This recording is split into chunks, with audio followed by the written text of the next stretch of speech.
Ladies and gentlemen, attention please again.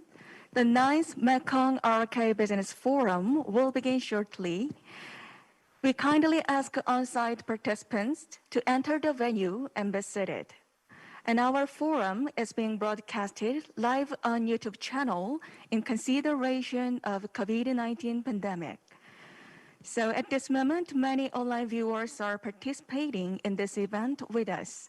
I'd like to thank all of you once again.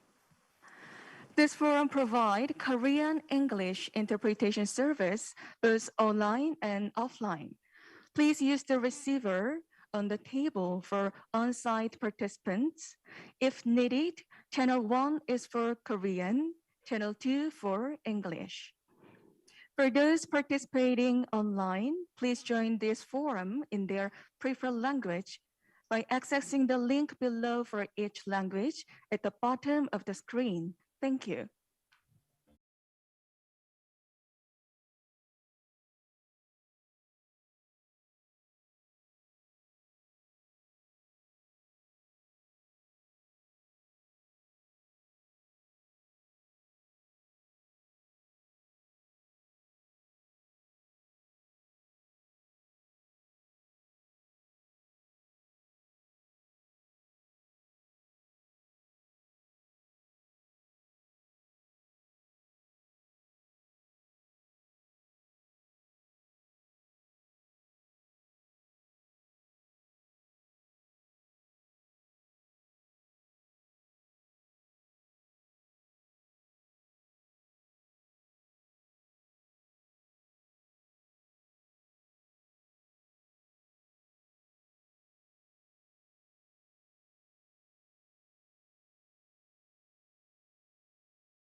Ladies and gentlemen, and online participants all around the world, welcome to the 9th Mekong-ROK Business Forum.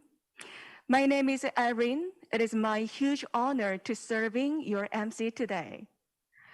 Also, I'd like to convey my heartfelt appreciation for taking your precious time online and offline despite of your busy schedules. The Mekong-ROK Business Forum has been continuing for 9th time based on the perception that promoting private investment and active exchanges are essential to enhance public-private partnerships and Mekong-ROK cooperation. Today's forum has been held annually in 5 Mekong countries and Korea, and this year, it is co-hosted by the Ministry of Foreign Affairs and International Cooperation of Cambodia and the Ministry of Foreign Affairs of the Republic of Korea. Also co-organized by the Korea International Trade Association and Cambodian Chamber of Commerce. Our forum is being conducted following the government guidelines and also broadcasted live on YouTube in consideration of COVID-19 pandemic. Well, without any further ado, let us now begin the opening ceremony of the 9th Mekong-ROK Business Forum. To commence the opening ceremony, we have His Excellency Soken, Secretary of State of the Ministry of Foreign Affairs and International Cooperation, alternate Mekong Som leader of Cambodia. So please welcome His Excellency Soken. He will deliver the opening remarks. Thank you very much. Thank you. Excellency Lee Seong-ho, Deputy Minister for Economic Affairs, Ministry of Foreign Affairs of the Republic of Korea. Excellencies, ladies and gentlemen. First and foremost, I would like to extend a warm welcome to Excellency Lee Seong-ho, Deputy Minister for Economic Affairs, Ministry of Foreign Affairs of the ROK. Excellencies, business people and investors of Mekong-ROK countries who are participating in the 9th Mekong-ROK Business Forum today. in commemoration of our 10th anniversary of the Mekong-ROK Cooperation and our Mekong-ROK Exchange Year. On behalf of the Ministry of Foreign Affairs and International Cooperation of the Kingdom of Cambodia, I would like to express my sincere thanks to the government of the Republic of Korea and our co-administrators, the Cambodia Chamber of Commerce and the Korea International Trade Association for their tireless efforts in organizing this important international forum. This forum is truly an important opportunity for investors and business people to identify and explore new business and trade opportunities and to reinforce cooperation and partnership between public and private sectors, especially to exchange views on how to strengthen trade and investment relations among the countries of the Mekong-ROK Cooperation. On this note, I would like to also emphasize on the dynamism of our sub-regional efforts by quickly highlighting our notable progress within the Mekong. Over the recent years, we have seen our enhanced partnership to strategic level of Mekong and the ROK, and as well as the establishment of the Mekong-US partnership, which was elevated from the Lower Mekong initiatives, the progressive and practical and inclusive Mekong-Langchang cooperation, the re-energized Mekong-Ganga cooperation with India, as well as initiative by our Mekong-Japan cooperation on the Mekong SDG investment partnership. Additionally, for our sub-regional efforts, we have seen noteworthy progress made through ROK-MEK, the Greater Mekong Sub-region, CLMV, as well as our CLV development triangle area, aiming to deepen our regional economic integration and to further solidify our commitment for enduring peace, stability, and common development.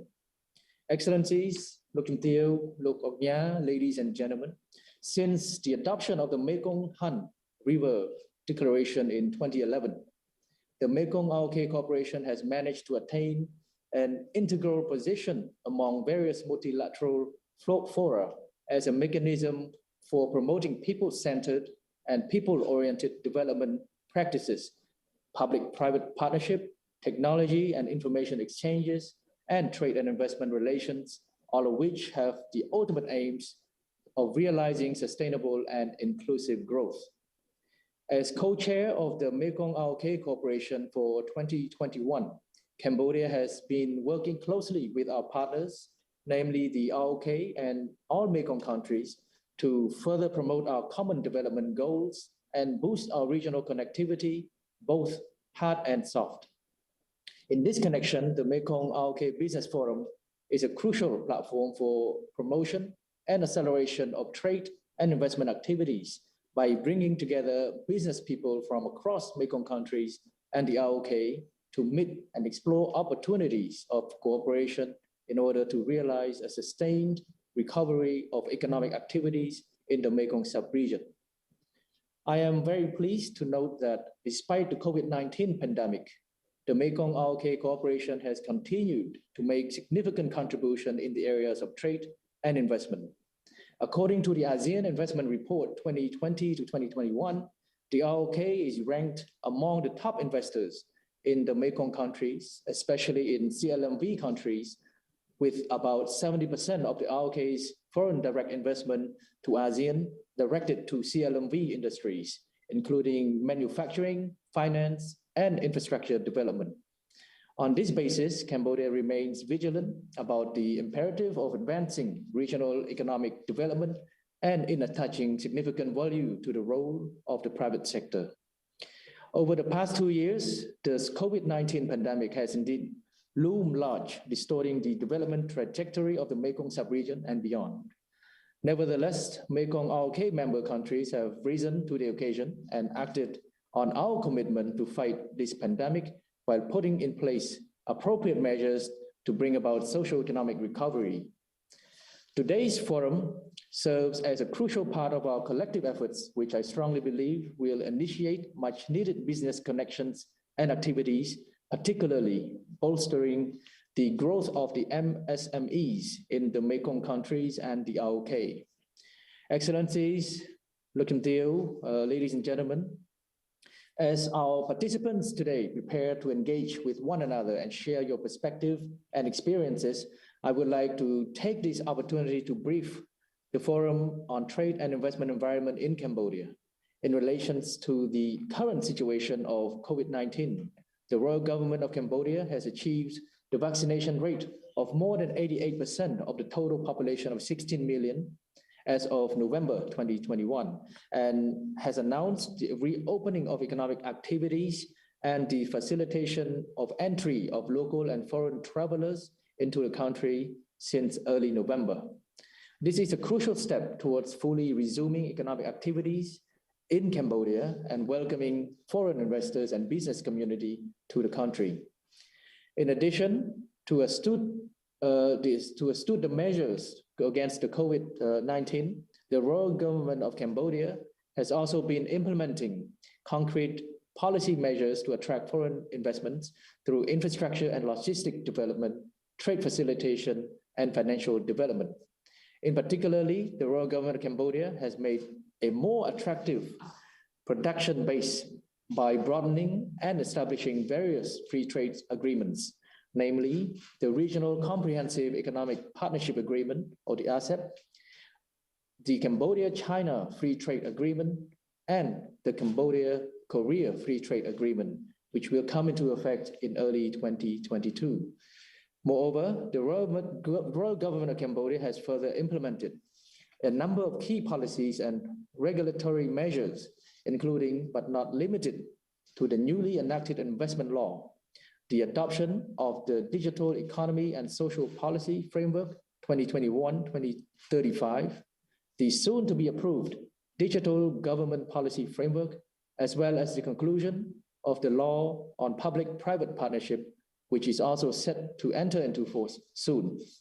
These positive developments shall transform Cambodia into a more attractive destination for investments and trade, further allowing the country to integrate more fully into the regional and global value chains.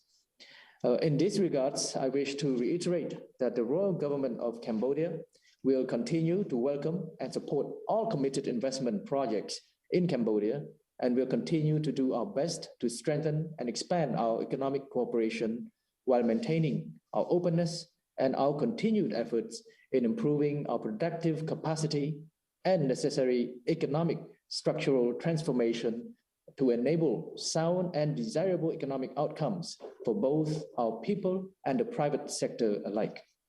Excellencies and distinguished guests, to conclude, I would like to express my deep gratitude to His Excellency Seong-ho, Deputy Minister of Economic Affairs of the Ministry of Foreign Affairs of the Republic of Korea, Excellencies, business people, ladies and gentlemen, for your support and close cooperation. I wish our forum a great success and the best of outcomes. I would like to officially announce the opening of the 9th Mekong-ROK Business Forum as of this moment. Thank you.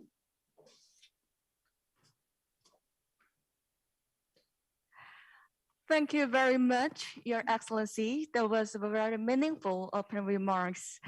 And next, I would like to invite Mr. Lee Seong-ho, Deputy Minister for Economic Affairs at Ministry of Foreign Affairs of Republic of Korea. He will deliver the opening remarks. Please welcome him onto the stage with a warm round of applause.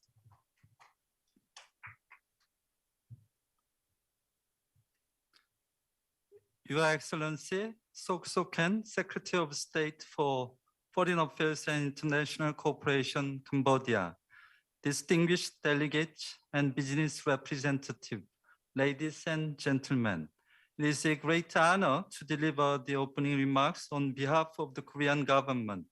I would like to extend my sincere gratitude to the Cambodian government for co-hosting this forum, and to the Cambodia Chamber of Commerce and the Korea International Trade Association for their tireless work despite all the difficulties surrounding the COVID-19 situation.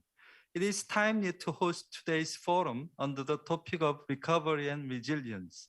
Certainly, cooperation and solidarity matter more than ever as we strive to overcome the current hardship toward recovery. Distinguished guests, the world is paying close attention to the Mekong region's burgeoning potential.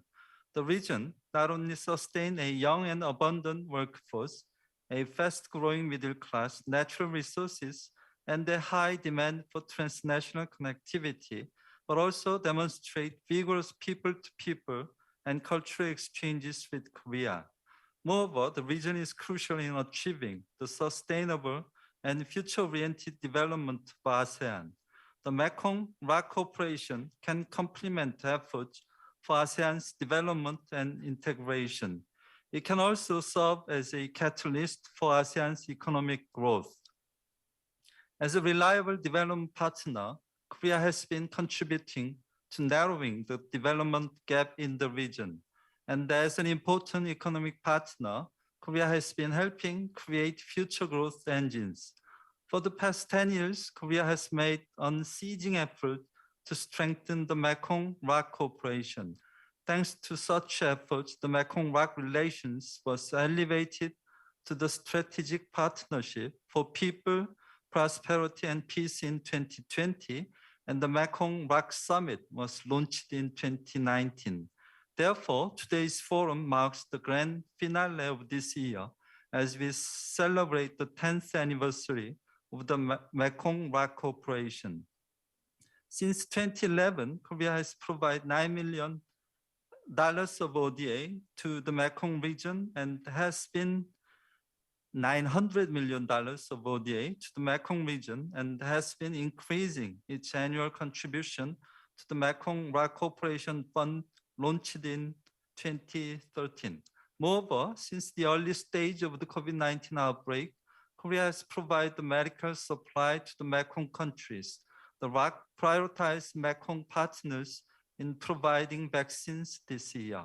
In just a decade, trade between the ROK and the Mekong region increased 2.5-fold, from 34 billion to 83 billion US dollars. Also, the ROK's investment in the region more than doubled, and people-to-people exchange increased over threefold.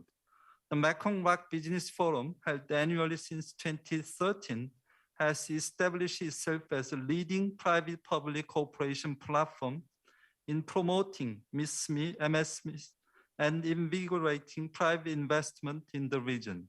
For instance, a total of 81 one-on-one business consultations took place on the occasion of the 8th Mekong-ROK Business Forum last year, amounting to approximately 3.16 million US dollars. Today, the global political economic landscape is shifting rapidly, and we are becoming more and more intricately connected.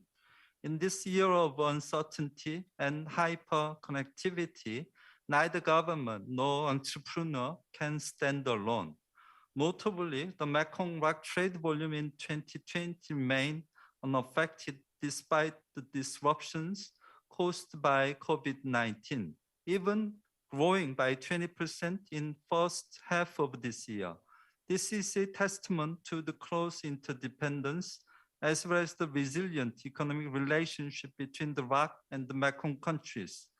With the goal of achieving sustainable and inclusive development, the ROK will cooperate with Mekong countries to tackle COVID-19. Among others, securing the essential movement of people across border and guaranteeing uninterrupted business should come first. Various trade agreements will also contribute to maintaining and expanding our region's free and open trade system. The RCEP, which is the largest ever mega FTA, encompassing all countries of the Mekong, and Korea's bilateral FTAs with Vietnam and Cambodia, will further boost our economic ties in the post-COVID-19 era. The ROK government will continue to empower MSMEs that have been hit particularly hard by COVID-19. In our own development experience, MSMEs play a significant role as well. We will expand capacity building for MSMEs, such as the Big Task Center, and strengthen the Mekong-ROK Startup Cooperation through policy consultation and knowledge sharing. Lastly, the Mekong-ROK Business Council, which was endorsed by our leaders in 2019, has laid a foundation for Mekong-ROK economic partnership in the private sector. I hope this mechanism becomes stronger and continues to play its crucial role as the primary channel to connect the government and the private sector. A pessimist sees difficulty in every opportunity. An optimist sees opportunity in every difficulty. Being an optimist myself, I see the beginning of the end of this long, dark tunnel. To turn a crisis into an opportunity in the face of the new normal, the ROK and Mekong countries should not spare any effort to revitalize our economies. Once again, I would like to express my sincere gratitude to all the panelists and participants from across the region at the forum today. I look forward to the exchange of insightful thoughts and ideas. And I also hope that the one-on-one online business consultation today will help forge new connections to find new business opportunities. Thank you. Thank you so much for your wonderful and grateful opening remarks, Deputy Minister. Thank you. And next, representatives of Cambodia and Korea's co-host organizations will deliver congratulatory remarks. First, let me introduce ROK-MEKONG, Vice President of Cambodia Chamber of Commerce, for his congratulatory remarks. His Excellency Soken, Secretary of State of the Ministry of Foreign Affairs and International Cooperation, and alternate Mekong Som leaders of Cambodia. His Excellency Ambassador Seong-ho, Deputy Minister of Foreign Affairs of Republic of Korea. His Excellency Haki, Vice President of International Affairs of Korean International Trade Association, KITA. His Excellency ladies and gentlemen. On behalf of the President of Cambodia Chamber of Commerce, I'm honored and delighted to join the 9th Mekong-ROK Business Forum under the theme of seizing opportunity in the new normal, driving recovery and resilience for MSME linkage. Cambodia Chamber of Commerce is pleased to jointly organize this important forum with Ministry of Foreign Affairs and International Cooperation, Ministry of Foreign Affairs of Republic of Korea, and Korean International Trade Association. The Business Forum plays a vital role in strengthening public-private cooperation and provide an effective platform for all relevant leaders and stakeholders in the Republic of Korea and the 5 Mekong countries, namely Cambodia, Laos, Myanmar, Thailand, and Vietnam, to explore and exchange views on economic recovery, resilient and sustainable businesses, and recommendations on the challenges and opportunity for joint cooperation and projects. Our 6 countries share cultural similarity, enjoy strong relationship and friendship, and have great potential to cooperate with complementary advantages and resources and industrial structure. Mekong is among the most dynamic sub-region in the world, with full potential, high growth, and total population of more than 248 million people. The region prosperity contributes significantly to the well-being of people and realization of ASEAN economic community. This year marks the 10th anniversary of Mekong-ROK cooperation. Historic gain and achievement have been accomplished over the past 10 years toward the enhanced connectivity with ASEAN. the narrow development gap, and the partnership of people, prosperity, and peace. The Mekong-ROK relation has been nurtured and strengthened since the first foreign minister meeting on October 2011 and the adoption of Han River Declaration as mentioned by His Excellency Soken. It was then upgraded into strategic partnership for people, prosperity, peace on November 2020 on the second Mekong-ROK Summit. In the context of global pandemic situation, the cooperation between Mekong country and ROK is more important than ever, which require all of us to accelerate and deepen our solidarity in order to maintain sustainability and social economic recovery. The bilateral trade continues to grow despite serious impact caused by COVID-19. We have seen the increase in trade volume for 2021. We expect and boost the trade and investment once the regional agreement entered into force this year, such as RCEP and bilateral FTA agreement between Korea and Cambodia. In addition, Korea companies have explored across diverse sectors in Mekong countries such as construction, agriculture, garments and textiles, finance, ICT, and high-tech field of big data and artificial intelligence.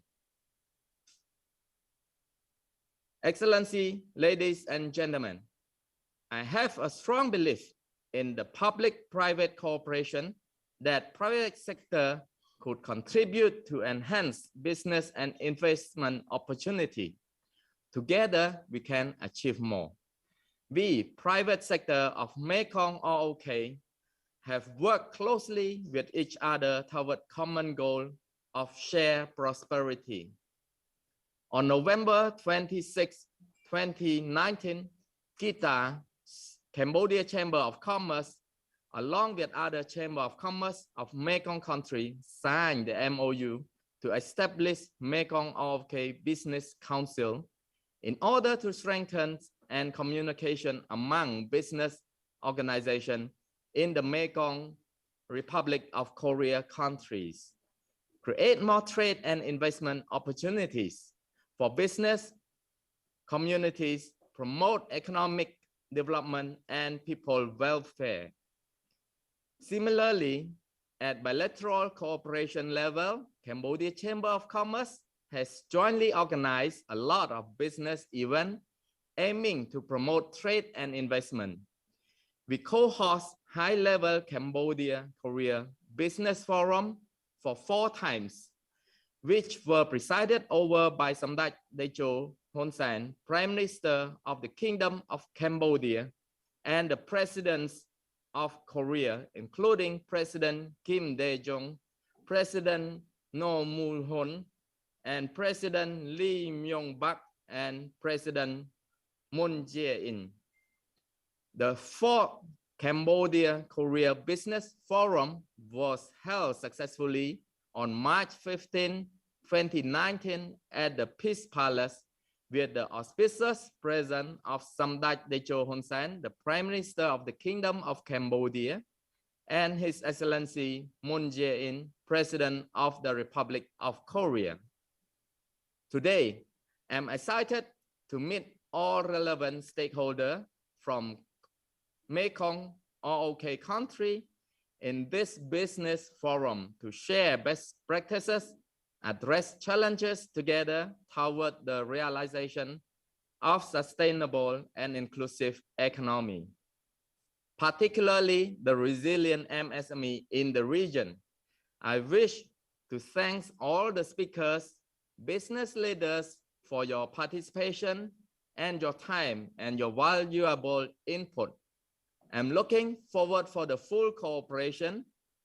On behalf of Neong-nya Katmeng, the President of Cambodia Chamber of Commerce, I would like to take this opportunity to warmly welcome all businessmen from Mekong-ROK country to explore investment opportunity in Cambodia, the land of untapped opportunity and investment destination. Finally, I wish this forum a great success. Stay safe, stay healthy, stay strong for inclusive prosperity in our region cooperation of the Mekong Republic of Korea. Thank you very much, His Excellency, ladies and gentlemen. Thank you.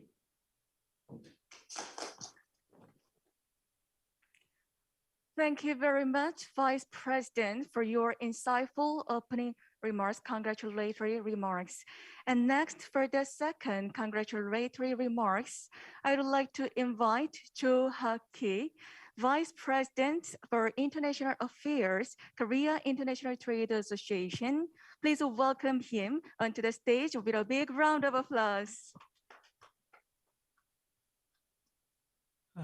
Good afternoon. First of all, I'd like to take this opportunity to thank His Excellency Soken, the Secretary of State of the Ministry of Foreign Affairs and International Cooperation of Cambodia, His Excellency Ambassador Seong-ho, Deputy Minister for Economic Affairs, and Mr. Ong-yak-Kupeng, Vice President of Cambodia Chamber of Commerce, for putting together these events. I would also like to welcome distinguished panelists, presenters, and business people of 5 Mekong countries participating online. Korea and the 5 Mekong countries share a history of cooperation in a wide array of fields, such as economy, culture, public health, and people-to-people exchange. Last year, trade volume between our nations surpassed $84 billion. Currently, over 10,000 Korean companies are successfully operating in the Mekong region. And last year, around 860 companies were newly registered. Before COVID-19, 7 million people traveled between Korea and the Mekong countries. The 9th Mekong-ROK Business Forum is an opportunity for the 6 governments and private sector to come together to discuss sustainable goals amidst the quickly changing global landscape, studying the risk factors and opportunities in the era of the new normal, understanding the role of government to mediate the situation, and laying out the growth strategy for companies are the agendas on the table today. There is a Cambodian proverb that says, a bunch of sticks cannot be broken. The Business Forum is a testament to this. Today's event would not have been possible without close cooperation between the Korean and the Cambodian governments and the active participation from the Mekong countries.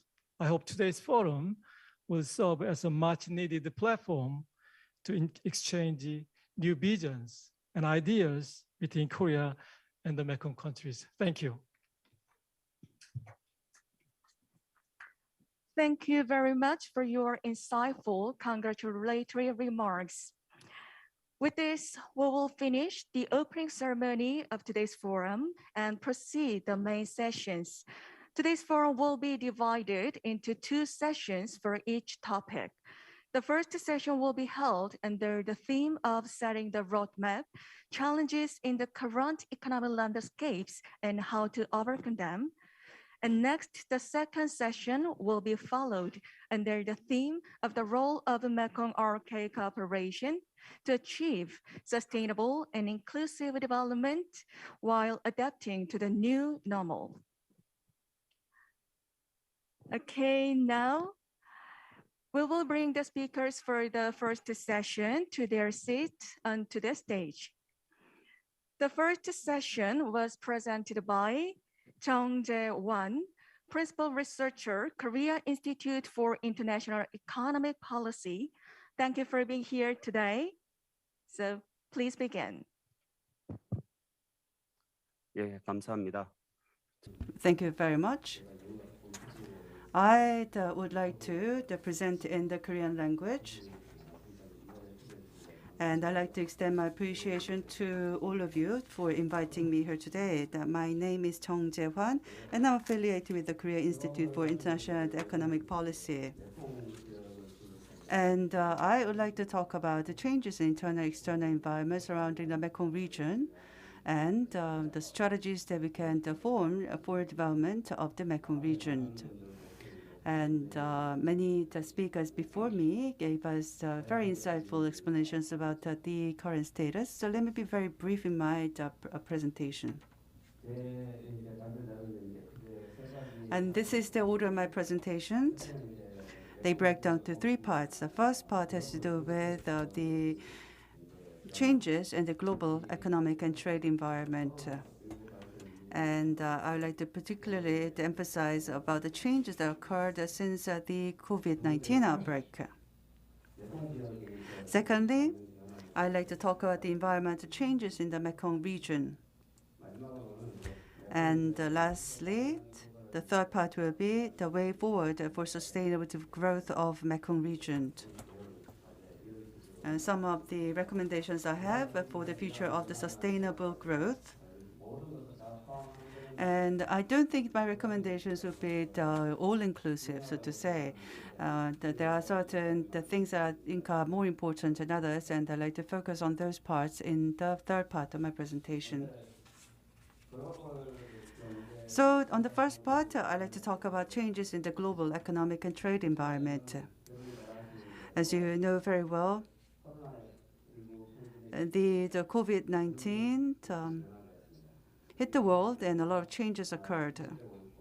And there is a continued expansion of the COVID-19 pandemic. We've seen that the number of the confirmed cases increased quite significantly, and that's creating a huge and serious impact. Most importantly, they create some changes in the value chain, supply chain, and they bring changes in the supply and demand. They bring changes in income, labor, and industrial structures as well.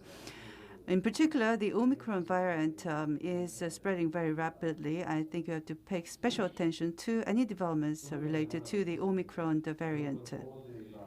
And secondly, we're looking at spread of the protectionism, and there are the uncertainty in trade policies increasing. As you know very well, there is a trade conflict going on between the US and China. And this conflict seems to continue and spread, and because of that, uncertainties are rising. And for the EU and Japan and other major economies, and in special the industries, we are looking at the rise of protectionism, like the semiconductors and the battery industries. You're looking at certain protectionist action being taken. Thirdly, the global eco-friendly policies are being implemented all over the world, and we are definitely responding to climate changes. And because of the carbon neutrality, the green economy, the circular economy, and the environment, social governance, the ESG management, these the new terms are coming out, and we need to actively respond to the changes that come from those eco-friendly policies.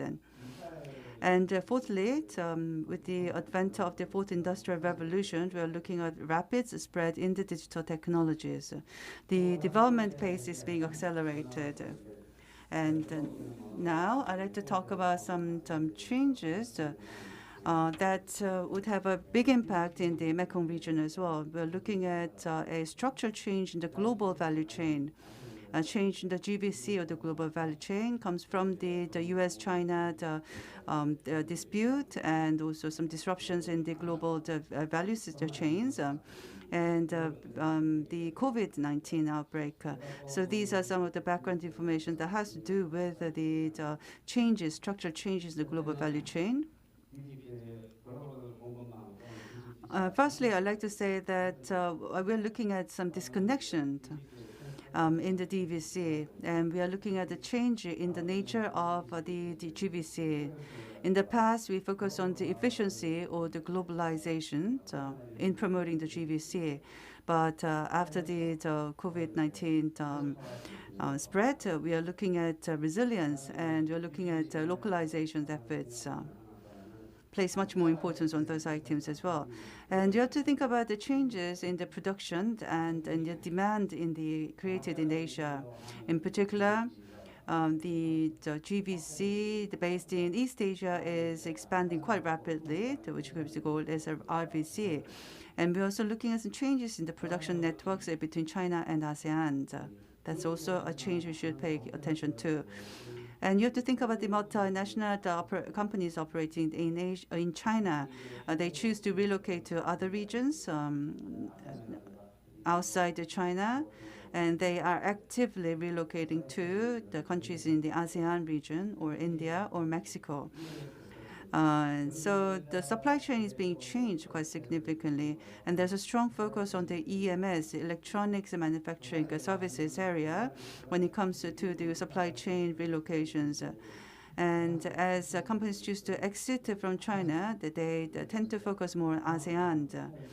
Vietnam and the Mekong region is definitely one of the best the destination for those investors.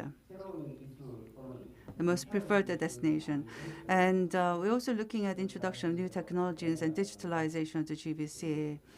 Artificial intelligence and the augmented reality, the virtual reality, and robotics. These are the new technologies that we are seeing to develop quite rapidly. And also in major economies such as Japan and the major regions such as EU, we're looking at strategies being established to relocate supply chains to those major countries and regions.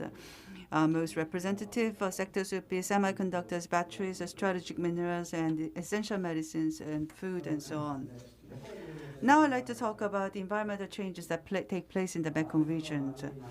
And many speakers spoke of this before me. And within the ASEAN community, we're looking at the rapid integration going on, particularly the ASEAN Economic Community. This is the political and economic the community and social and cultural community. And these AIC initiatives are advancing quite rapidly. ASEAN Economic Community is a joint development strategy. It's being evolving into a joint development strategy. And as I mentioned previously, we are looking at acceleration in the development of the Mekong region. In particular, I take note of the GMS, ACMIS, MRC, the Initiative for the ASEAN Integration, and the Mekong-Ganga Cooperation. So we are looking at a lot of initiatives being operated quite actively. Thirdly, I'd like to say that when it comes to the economic cooperation, you see that many major economies are entering the Mekong region. So there's a strong competition going on to win the hearts of the Mekong. For example, U.S. has pursued Indo-Pacific strategy. Last year,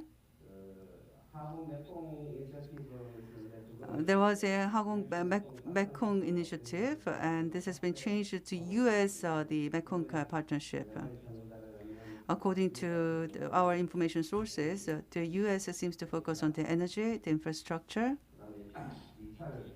and digital areas, technologies. So that's the area of focus for the United States.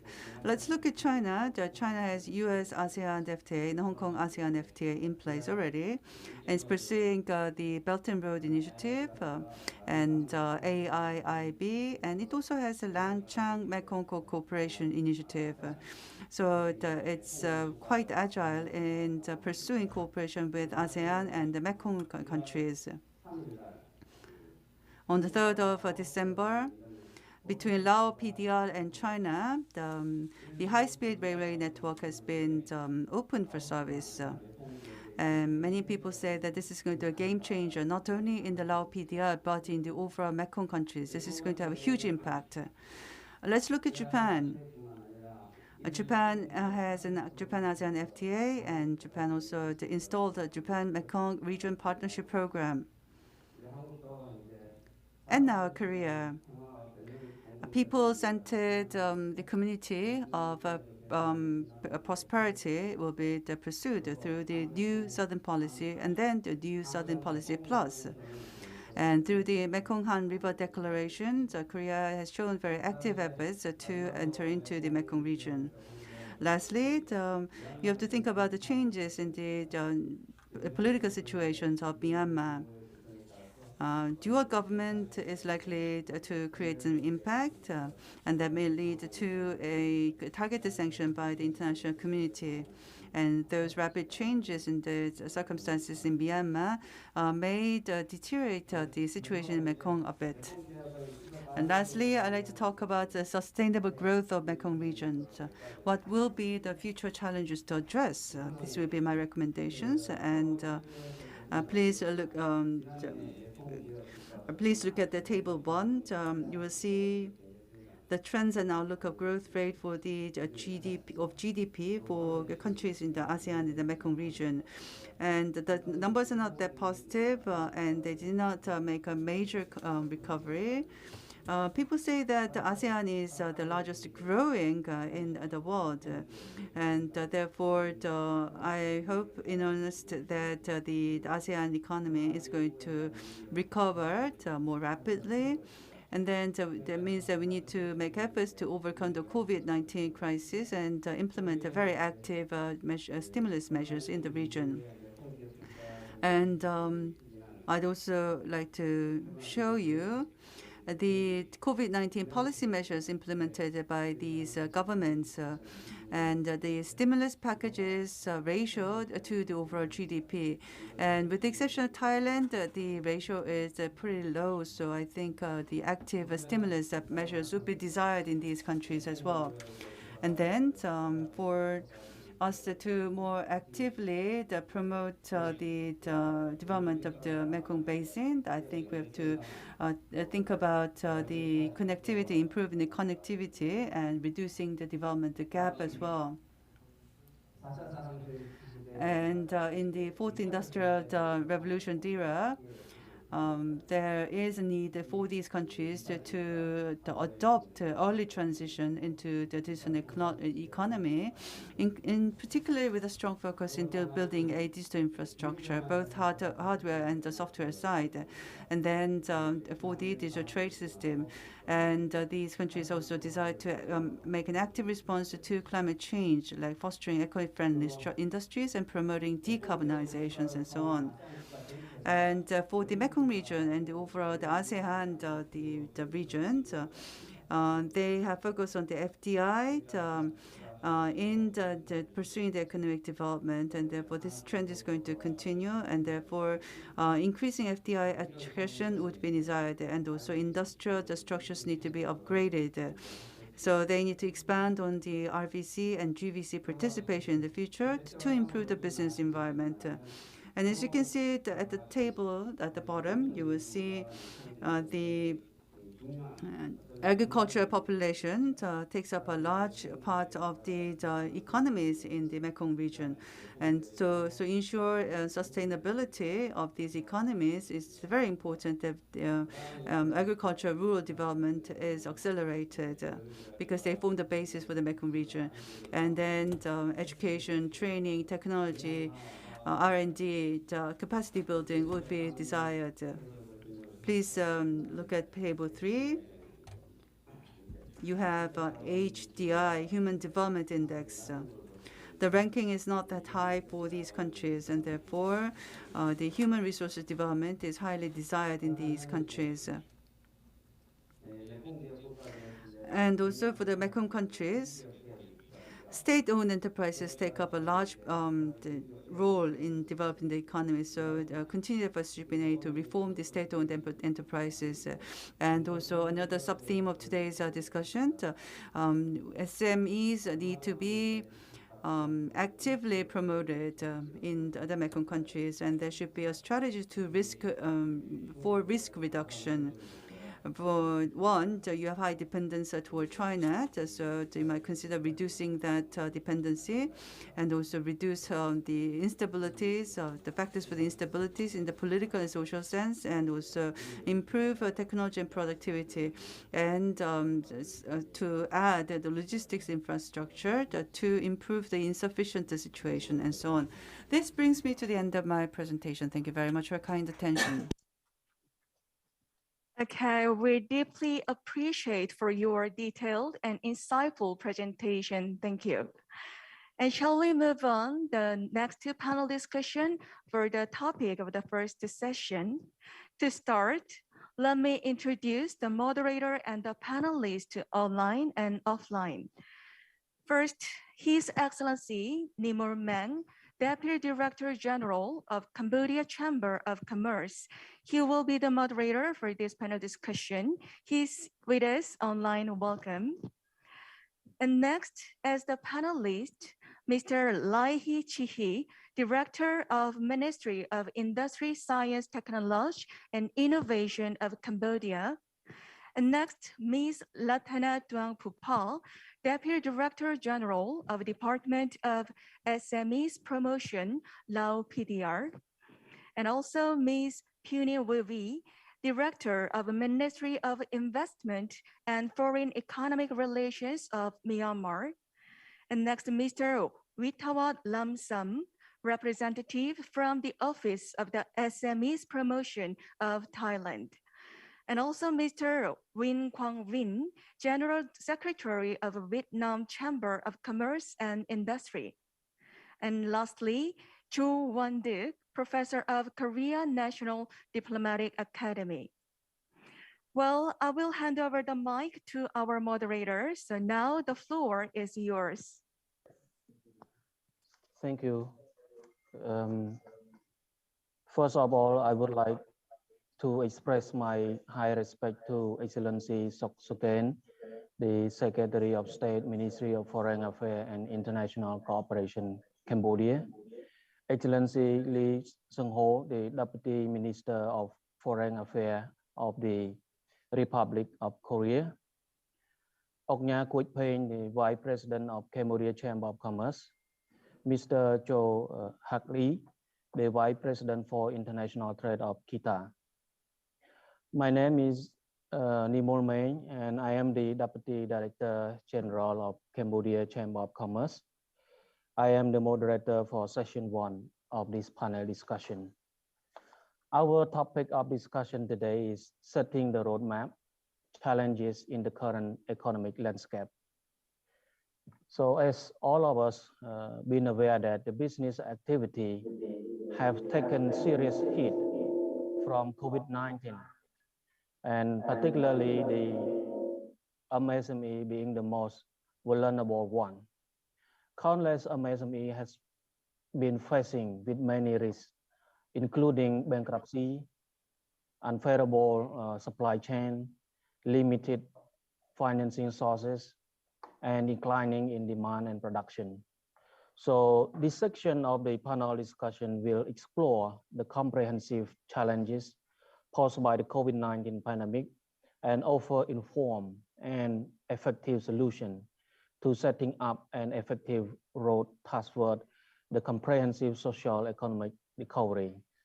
Before starting our discussion, I wish to inform all of the panelists that you will have 5 minutes for your speech and input, and I will interrupt you if you are running out of time.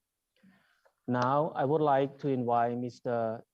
Chia Lai Hee, the Director of SME Department, Ministry of Industry, Science, Technology, and Innovation of Cambodia, to share his view and provide input on the topic.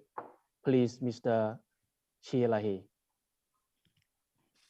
Thank you, Excellency Nimol. First, I would like to pay my respect to Excellency Soken, Secretary of State, the Ministry of Foreign Affairs and International Cooperation, and also alternate Mekong-ROK, leader of Cambodia, and Excellency Lee Seong-ho, Deputy Minister of Economic Affairs and the Ministry of Foreign Affairs of Republic of Korea. It is my great honor today to join him as the speaker. I think his sound is interrupt. Yep. Yeah, thank you for today meeting forum that I'm a great honor for me. And on behalf of Excellency Senior Minister John Bassett, Minister, Ministry of Industry, technology and Cambodia. Yeah, I'm also honored to join the forum on the 9th Mekong-ROK Business Forum. I would like to inform in the meeting that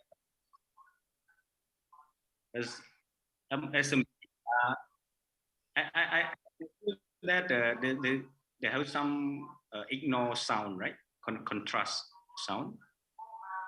So if you want to hear me, okay. Yep. SME is a structure very important for economic development in Cambodia. They play very important role to create jobs, generating income, fostering economic growth, social sustainability, and in addition to contributing to the growth of a dynamic private sector. Cambodia total SME is more than 500,000 SME with 99.8% establishment and around 60% contribute to GDP.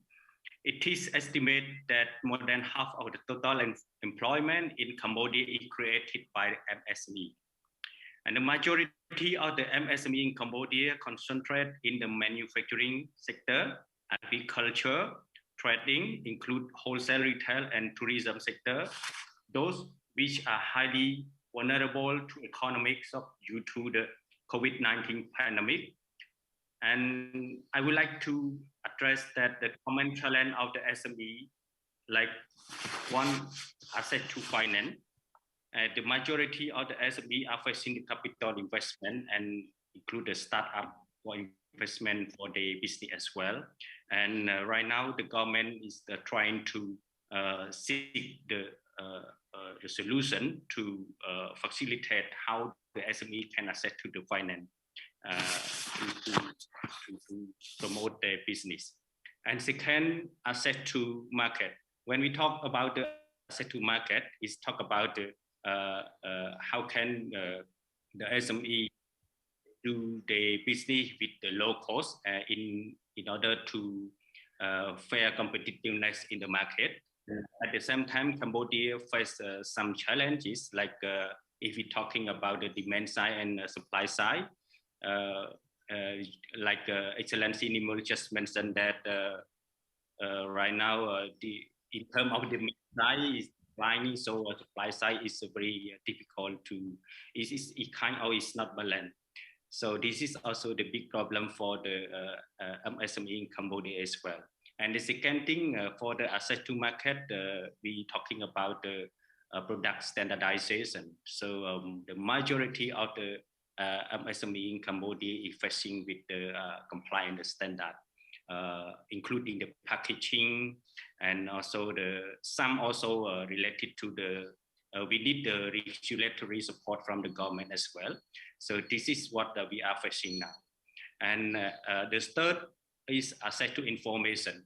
Everyone may aware that the majority of SME in Cambodia come from the province, mostly, and most of them they doing the business followed by the family base. So in terms of access to information, for example, they don't even know some incentive information from the government. They don't even know, for example, if you have any training support program or any of another necessary information to support them. They also don't know. So this is also the big problem.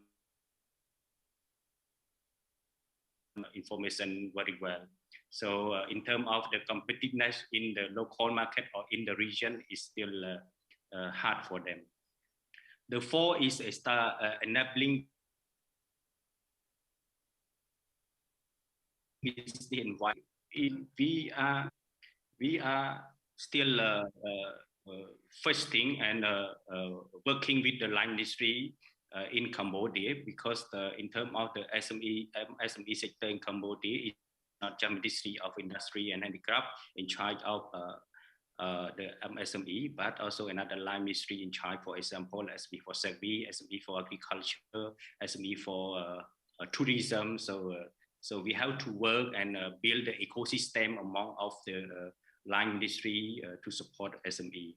And also the technology and innovation are very important, and also we are in the context of this during this time, especially COVID-19. You know that now the business completely transformed from the physical to the online business mostly. So in terms of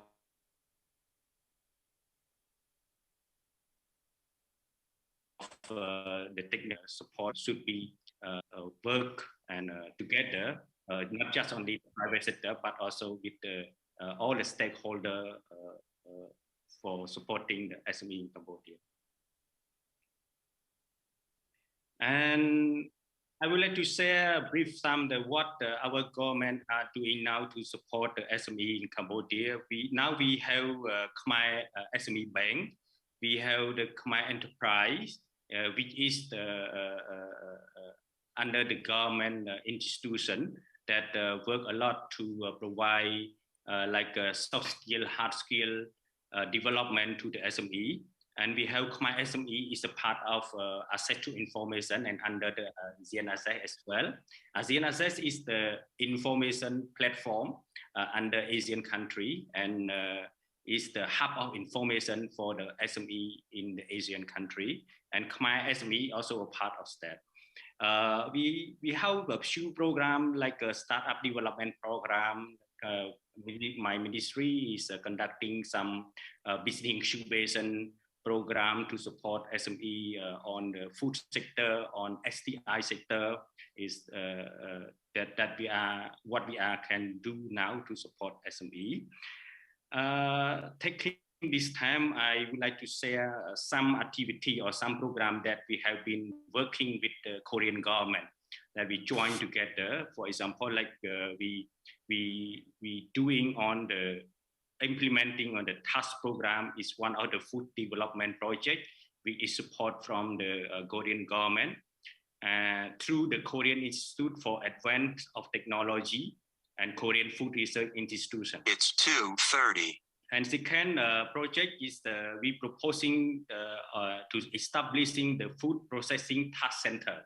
It's gonna be one of the first food development program in Cambodia, which is support by the Korean government. And taking this opportunity, this forum, I would like to thank for the Korean government that always support, especially on the food sector in Cambodia. Thank you, Mr. Chielahi. I think you have more minutes. Thank you. Okay, thank you. The third, another program is Ecoton program. This is a kind of incubation program as well.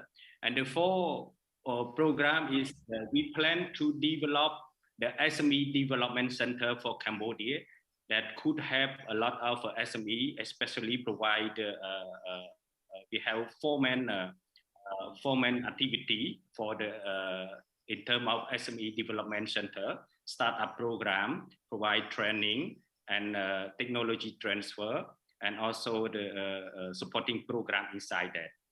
So this is from my side. Thank you. Thank you very much, Mr. Chielahi, for your intervention and very insightful information about the current situation of the MSME in Cambodia and all of the platform as well as the policy support by the government. Next, I would like to invite our next speaker, Ms.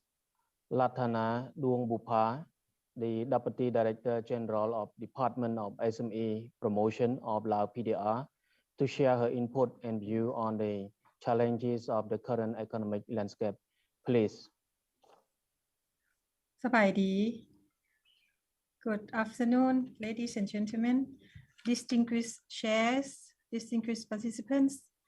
As the moderator introduced me already, on behalf of Department of MSME Promotion, Ministry of Industry and Commerce, I'm pleased to share with the meeting the situation of SME promotion in Laos in the situation of COVID-19.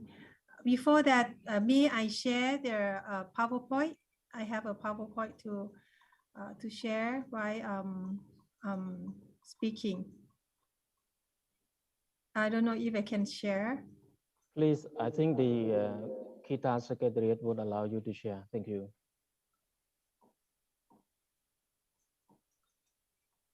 Yeah. Or not allowed to share. I will continue. maybe the Secretariat not allow me to share the slide. So I think we have very limited time. So Okay. please continue. Yes. Yeah. In that case, I would like to share with the meeting 5 main area.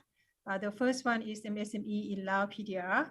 Actually, MSME in Lao Pdr, the coverage 94.2% is micro enterprise, and just only 4.9% is small enterprise, and medium enterprise is about 0.7%. And according to the business activities, most of the MSME in Lao Pdr, we are in the trade sectors and following by services and manufacturing sectors. So as for the COVID-19, actually in Lao Pdr, the first 2 COVID-19 cases confirmed on March 2020. Actually, from March 2020 until beginning of 2021, the situation seemed to get better. However, from April to May 2021, we have the second outbreak of COVID-19. The situation of, the first and second outbreak, of course, affect the border closure. So we closed the border for moving of people, especially from March 2020 until now. As I mentioned that the border closure affected a lot. However, the government opened for the cross-border services, especially for good transport.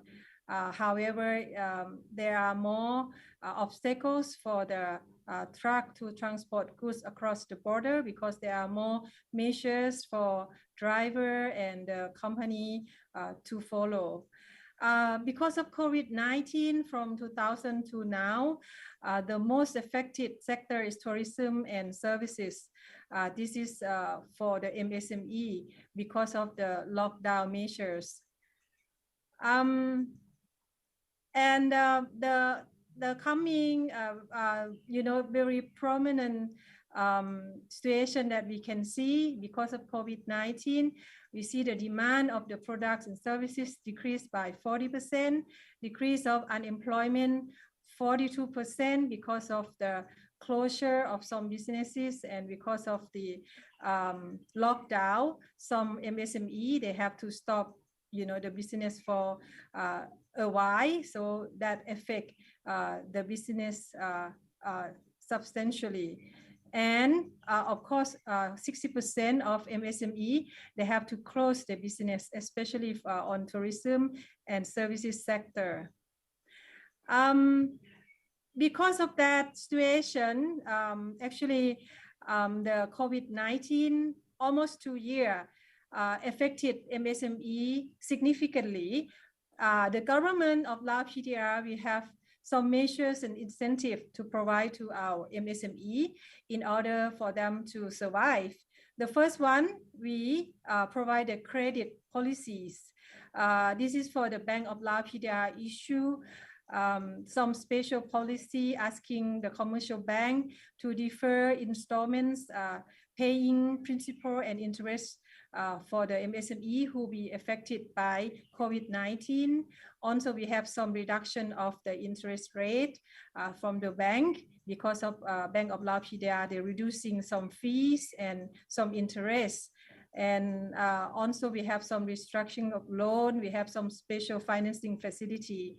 Apart from credit policy, we also have tax incentive for MSME. This one may be not very different from other Mekong country. And the third policy is the loan program that we provide to the Thank you, Ms. MSME. Latana. Yeah, thank Yes. you very much. So I think we are almost run out of time.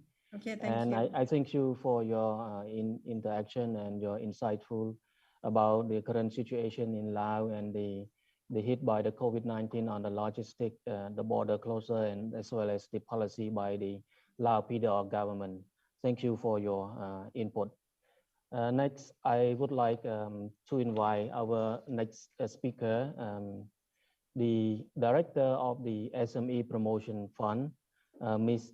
Phu Hin Wuti, the Director of the Directorate of the Investment and Company Administration, Ministry of Investment and Foreign Economic Relations of Myanmar, please.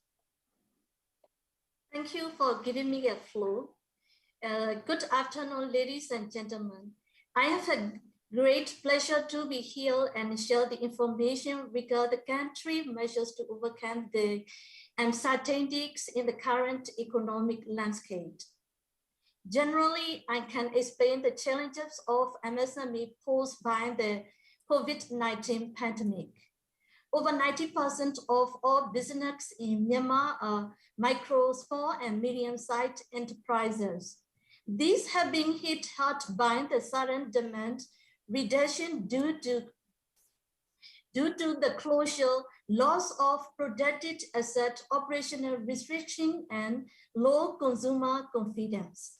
The main challenge for MSME during the pandemic is capital, access to finance. The working committee to address the impact of the COVID-19 on national economy was found in March 2020. One of the functions of the committee is to provide the low interest loan to the most vulnerable business and SME, including the garment, manufacturing, and hotel and tourism under the country's COVID-19 economic relief plan. The next challenge is technical requirement. MSME need technical assistance in various areas like producing the value-added products and services that are standardized by the market. During the COVID-19 pandemic, through the e-commerce, the retailer and manufacturer can expand their business internationally. Therefore, we are encouraging to develop the digital economy. The action plan of the digital economy roadmap at all found such as encouragement of digital-based business and start-at attraction of foreign and local investment, enhancement of productivity and competition, all are included in the new Myanmar Economy's Recovery Plan. Another challenge is transaction costs for doing business. So business facilitation is very important.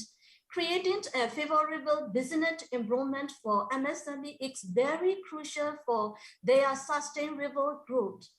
Currently, Myanmar is mainly focused on the investment and business facilitation that will be performed by the Five Smart program.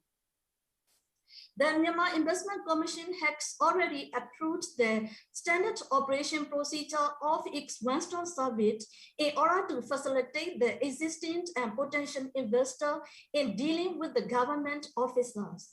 That's all the information I would like to share regarding the challenges faced by the MSME and solutions to tackle them.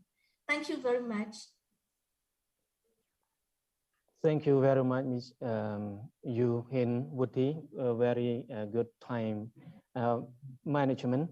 And we thank you for your insightful information and regarding the current situation in Myanmar that the MSME has been facing, including the access to finance and also the establishment of the committee for providing loan to the SME by your government, as well as the technical assistance, and also the current challenge with the transaction cost of doing business. I'm thankful for that, and thank you for your input. So next, I would like to invite the next panelist, Mr. Vittawat Lamsam, the representative from the Office of SME Promotion of Thailand to share his input, please. Thank you, Mr. Meng. His Excellency Soken, his distinguished guests, and our panelists and participants. As of now, the Thai MSME contribution to national GDP record in 2020 is around 5.5 trillion baht, or is around only 34.2% of the national GDP. But in the opposite number, 72% of all the employment were hired by MSME. And another thing that I would like to show out is the 80 to 90% of the small and medium enterprise were micro enterprise. But what they generate the income to the GDP, national GDP is only 2.7%. So this is a very different. As of the government of Thailand, Office of SME Promotion, according with cooperation with the another agency on the SME promotion from the government, we think even we have the COVID or without COVID situation, the same problem that the MSME has to face every year or every time is, for example, like lack of liquidity, lack of experience and credit, inaccurate of accounting system, for example, or lack of financial disciplines. However, there are also limitations from financial institution side, as there are many conditions and terms apply. In many cases, the government policy on loan cannot be applied with some commercial banks, while state-owned banks provide support for micro enterprise. The amount of loans has not been sufficient. This is something that it has to be, SME has to be faced every year with or without COVID. So one thing that we have to, Thai government has to, worried about, and we think the keyword is has to be three things: reskill, upskill is one. Two is has to be inclusive, to include all the MSME on our support from the government. And the third one is a formalization. And how to approach to these three keywords for Thai government is the that's one answer. This is digitalization is one answer that Thai government has to think is the final answer to make it more effective, more inclusive, and lower cost in terms of support from the government. So in terms of our Office of SME Promotion ourselves, all of those problems that SME has to be faced, normally we have the program that support to the MSME by face-to-face, or the training program that we have to go to another province and set the program in province by province for MSME to attend. But with the digital platform, we can include everyone at the same time with the low cost, and we can rerun whatever training we have. That's for one example. So for Msme itself, from our office, we launching the program Msme SME Access, comprised of 4 components. One is the web portal for SME called sme1.info. This is include all the government support program, financial, non-financial, within the same platform. And second one is the e-learning platform called SME Academy 365.com. This is include all the curriculum year by year, and the content has to be changed and lively all the time to support MSME to come and learn. And the third one is the SME Connect. This is the application on the phone for MSME to have this on hand. You can reach to all of these platforms at any time on your hand. And the fourth one is Sme Coach. Is the advisor or consulting that you can choose from the list that we providing. As I told you as keywords, the first one is reskill, upskill.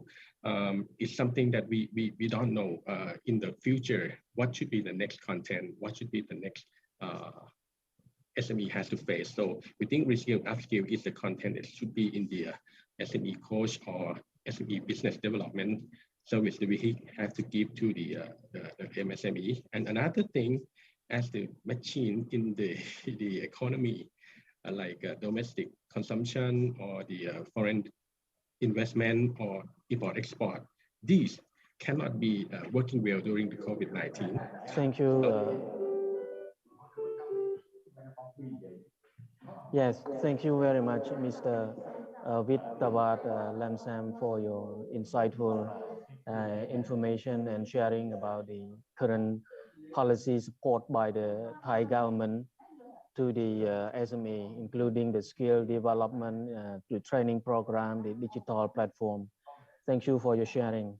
Next, I would like to invite Mr. Nguyen Hoan Vinh, the General Secretary of the Vietnam Chamber of Commerce and Industry, to share his thought, please. Distinguished guests, ladies and gentlemen, on behalf of Vietnam Chamber of Commerce and Industry, VCCI, I'm honored to attend and deliver and participate in the panel discussion at the 9th Mekong Republic of Korea Business Forum today. I highly appreciate the initiative of Cambodia Chamber of Commerce and Industry and the Korea International Trade Association in organizing this business forum. Ladies and gentlemen, the COVID-19 pandemic is impacting heavily on Vietnam's economy, which is considered as one of the Asia leading manufacturing hubs. Investment attraction is also seriously affected by policy on travel restriction. Recently, the decision of opening the market from Vietnamese government is really a good sign to restart and recover the economy and marks the return of the business. However, this comeback still has many difficulties associated with it. In general, the Vietnamese business community has been facing up with some major difficulty. There are social distancing leading to market disruption is the most difficult thing for current businesses. Tightening the movement of worker, production cannot take place normally. The supply chain is broken. Otherwise, trying to maintain the production leads to a huge increase in business costs. This leads to the production of goods being congested. And if there is a production, the good cannot be sold due to limited delivery process and high logistics costs. In that context, businesses need to actively improve the capacity in order to improve efficiency and resilience to all adversities. Digital transformation is required. The revolution 4.0 is just a tool, and other technology are needed to resonate with digitalization. In coming time, we need more attention from Korean businesses and incorporation in digital transformation, information technology, AI, big data, increasing uses of e-commerce. Besides, we also need common solution with cooperation between the country, especially among the country of Mekong sub-region. It is necessary to create a legal corridor to facilitate the connection between businesses in the region through a sustainable development of physical infrastructure which can enhance the transitional economic corridor, contributing to maintaining and improving the comprehensive competitiveness of country in the region. We, VCCI, also established a business council to respond to COVID-19, focusing on increasing information sharing through online forum and digital platform, bring new and highly adapted businesses opportunity among domestic enterprises as well as between Vietnamese enterprises and foreign enterprises.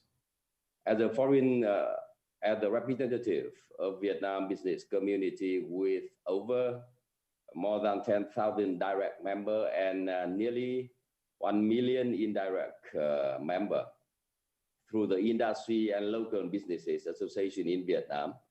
VCCI will make all effort in coordination with Mekong and Korea organization to continuously bring a lot of useful market information as well as new business opportunity to the business community of our two countries in various sectors such as transportation, IT, energy, environment, improving the capacity of logistics, banking and finance system, risk management, sustainable development. You are talking much about the circular economy that we are now encouraging business community to implement a lot of model of business of circular economy in Vietnam toward the green economy, taking advantage of FTA and the new generation of trade agreement. Finally, I would like to wish you a good health and wish our business forum a great success. Thank you. Thank you very much, Mr. Win Quang Win, the General Secretary of the Vietnam Chamber of Commerce and Industry.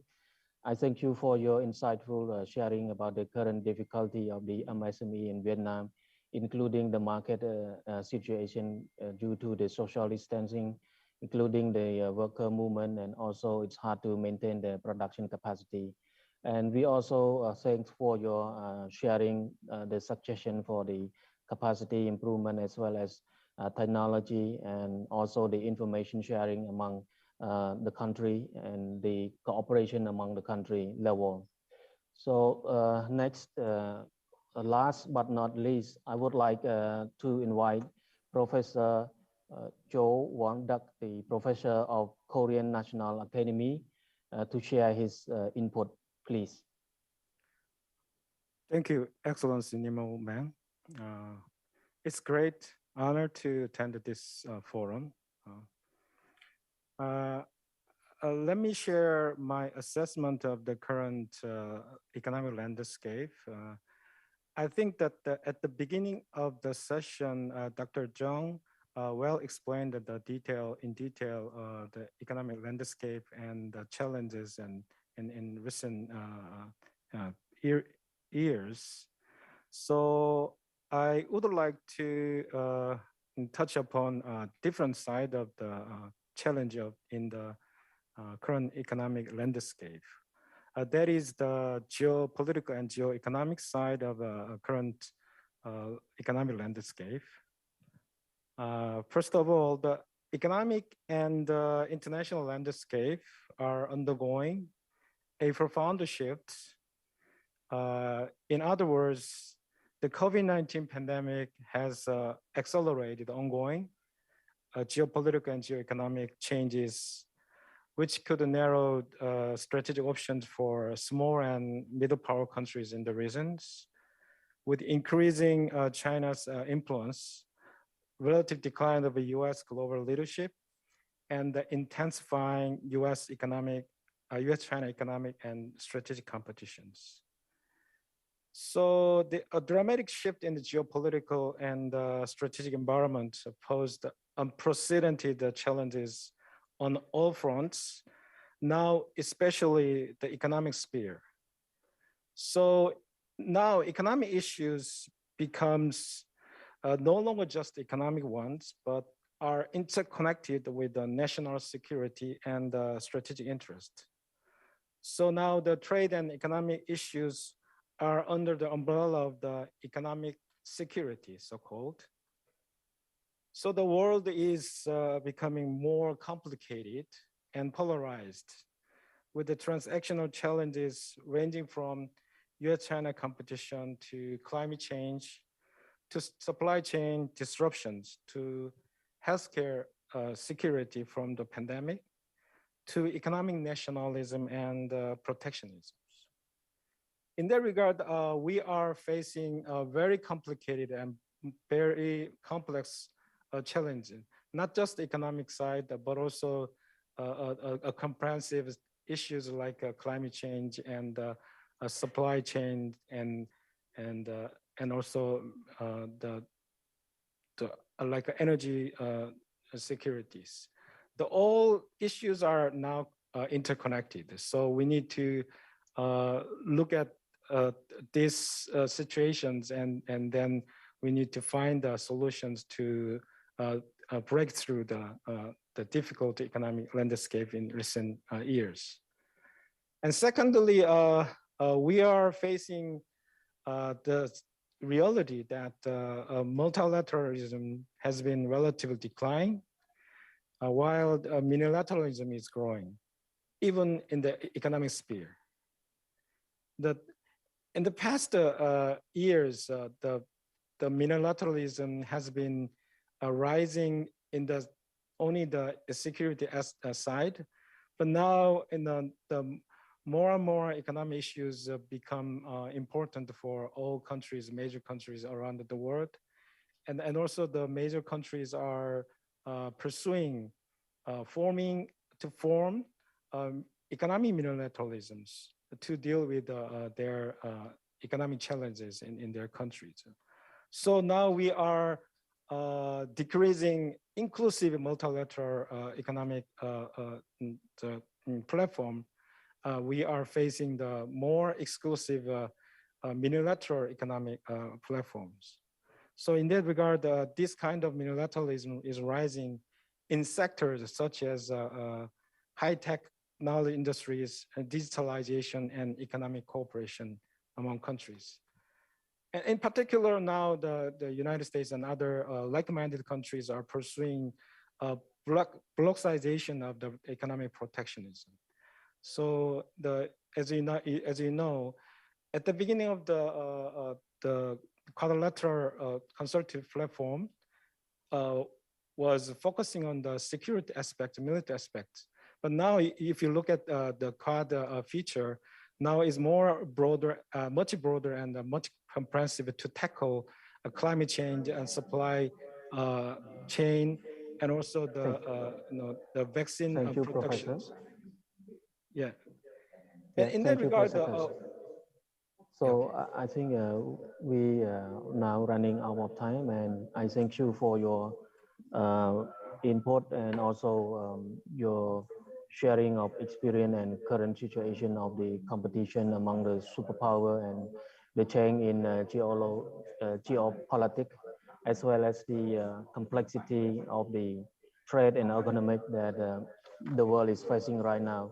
Not only the economic part, but the climate change, and as well as supply chains disruption, and also the multilateralism as well as protectionism situation. Thank you very much. So I thank you all of the panelists for your insightful and valuable input. I think now our panel discussion of the session one come to an end, and I would like to give the floor back to the MC. Thank you.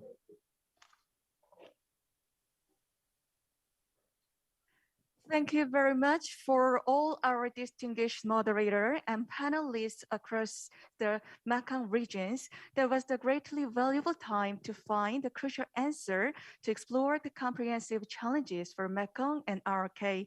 And this is the end of the session one. And after a short break for 5 minutes, we will resume the session two. See you then. Thank you.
Welcome back here again. This is the 9th Mekong-ROK Business Forum.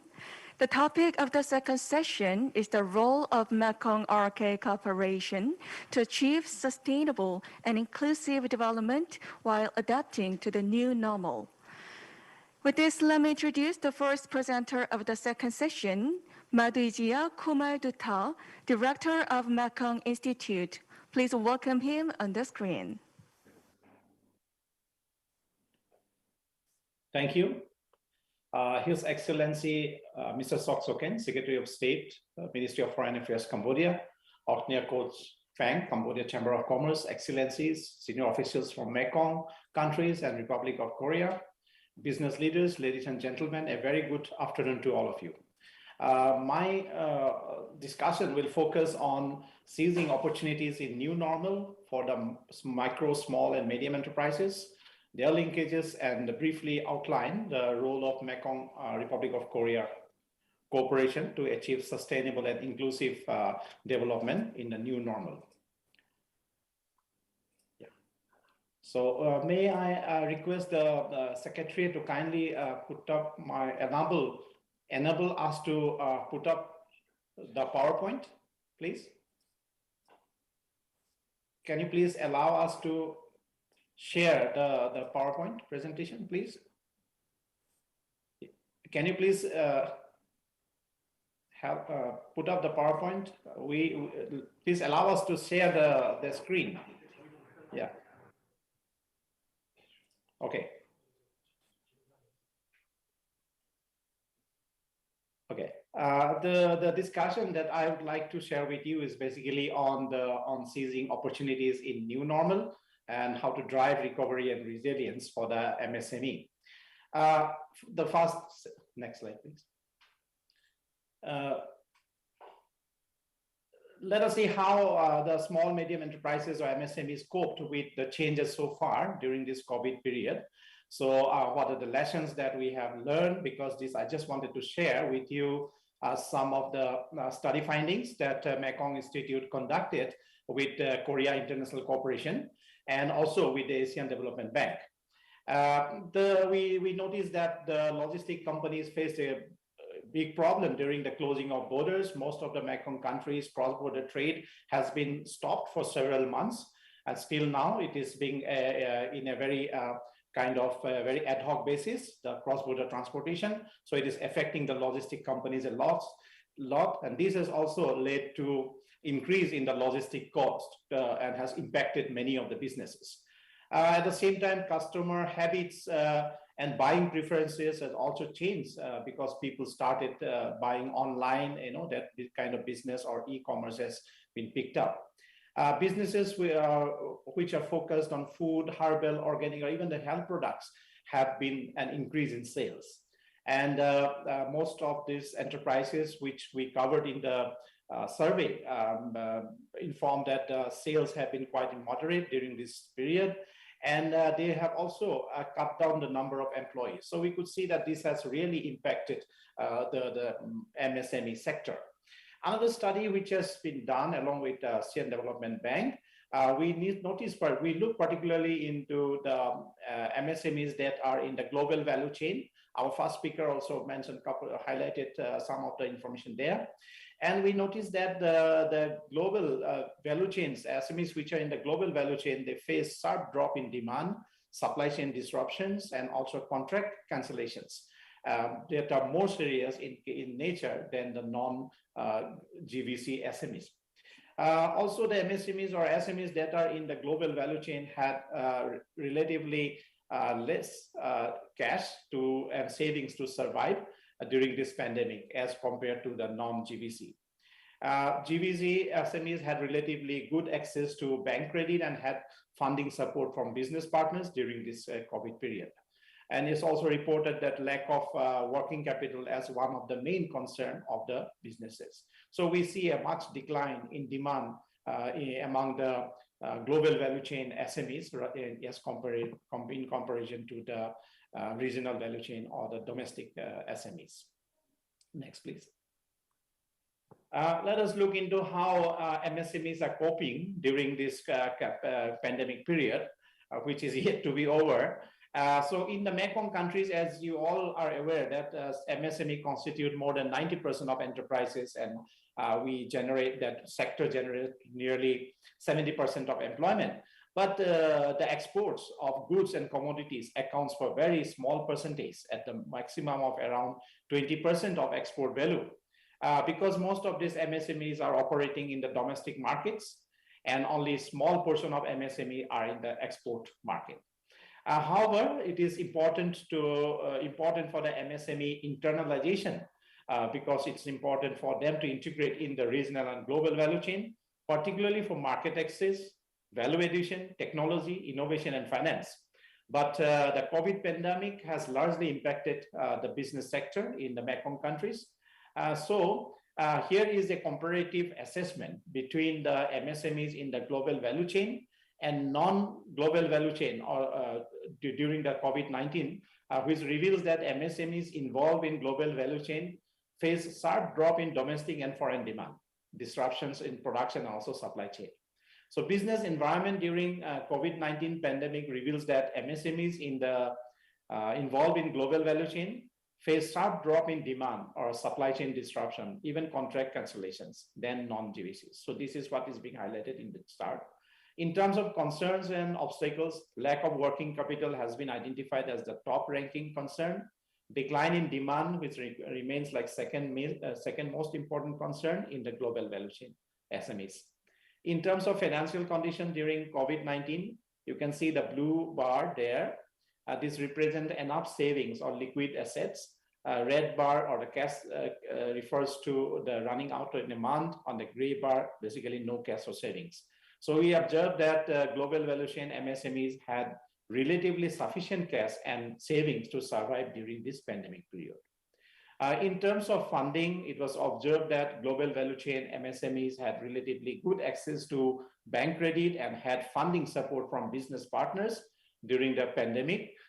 They also applied for bank loans and working capitals. It utilized their own funds and retained profits to maintain business. So this analysis gives us an idea on the resilience, agility, and among the MSMEs in the non-GVC and the GVCs.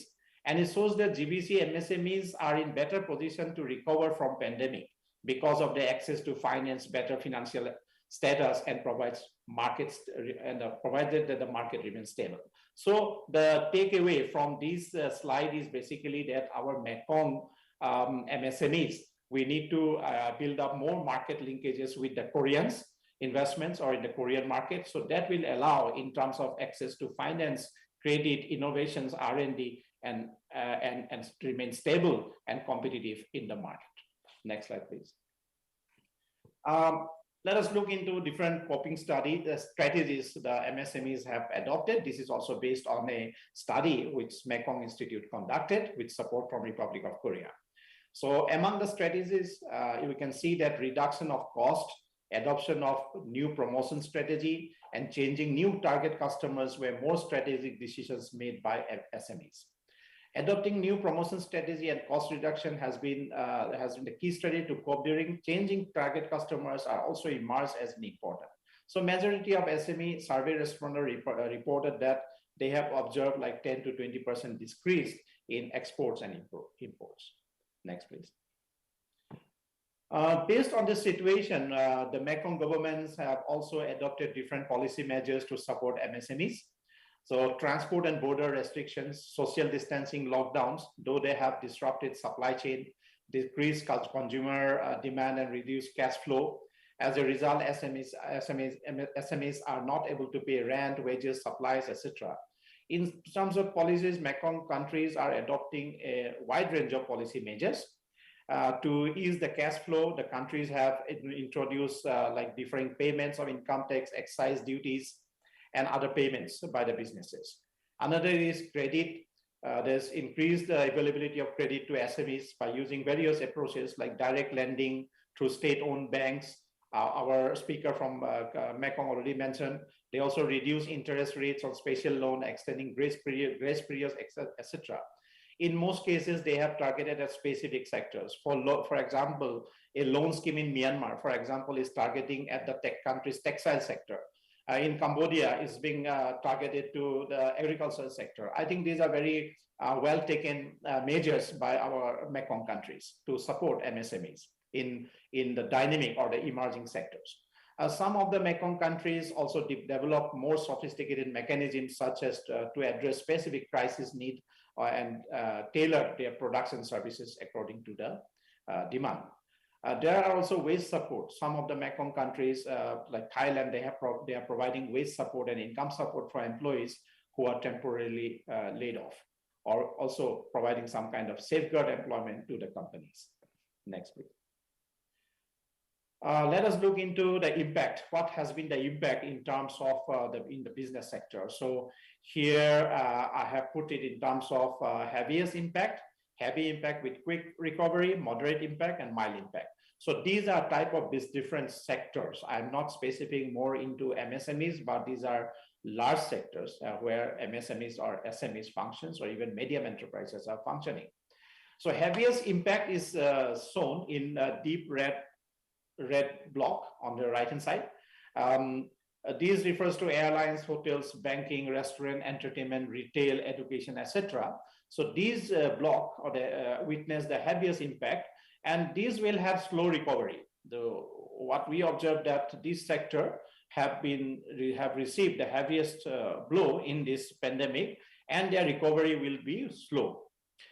And heavy impact with quick recovery in the orange down below on the right is observed in activities such as oil and gas, rubber products, electrical, chemical products, beverages, etc. The list is there. So the moderate impact impact is observed in certain activity businesses like radio, television, public work, etc. And mild impact is observed in hospital services, fishery, paper products, food manufacturing, printing and publishing, etc.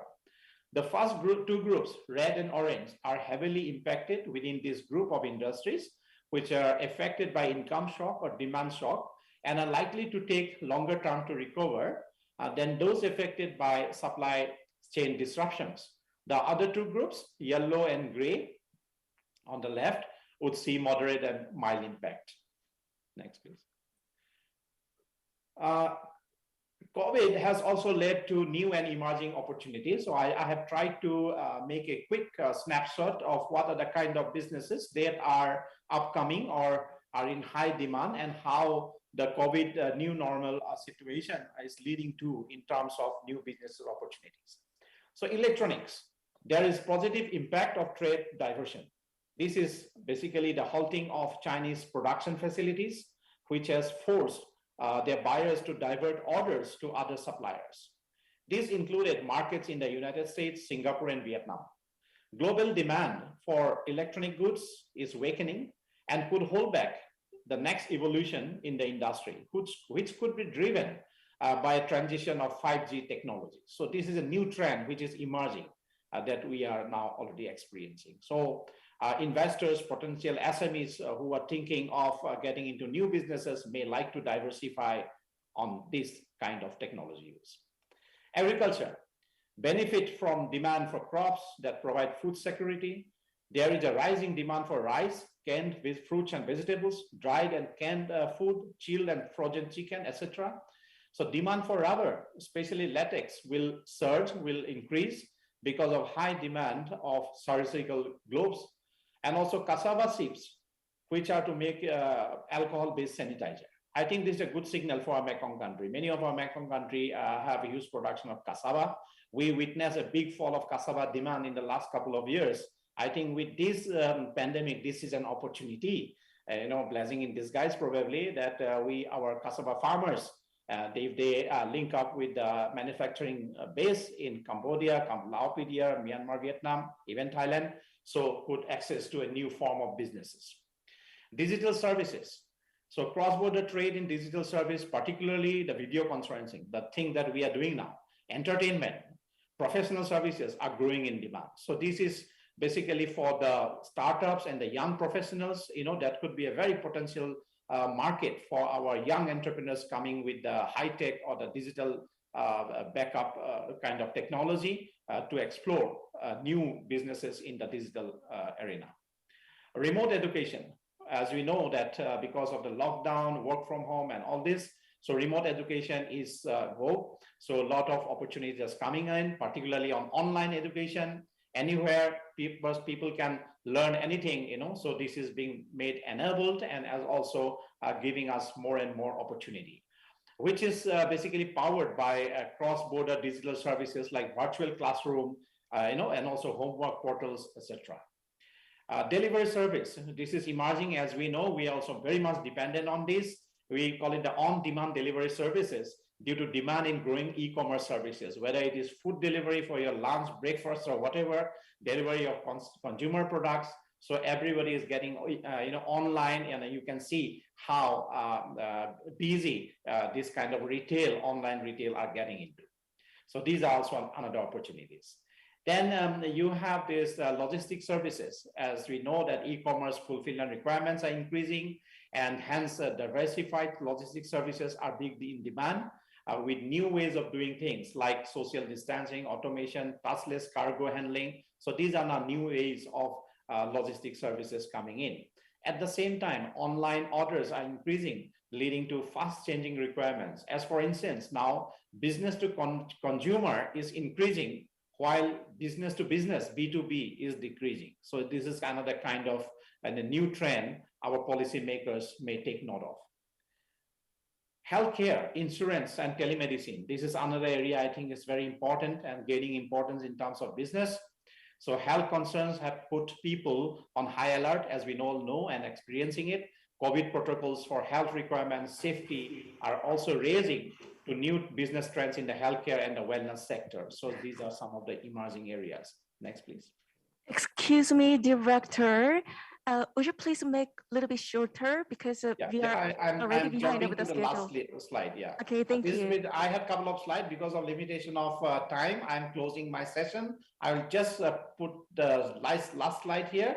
So this is where the collaboration for private sector. So yeah, so we are talking basically of upskilling.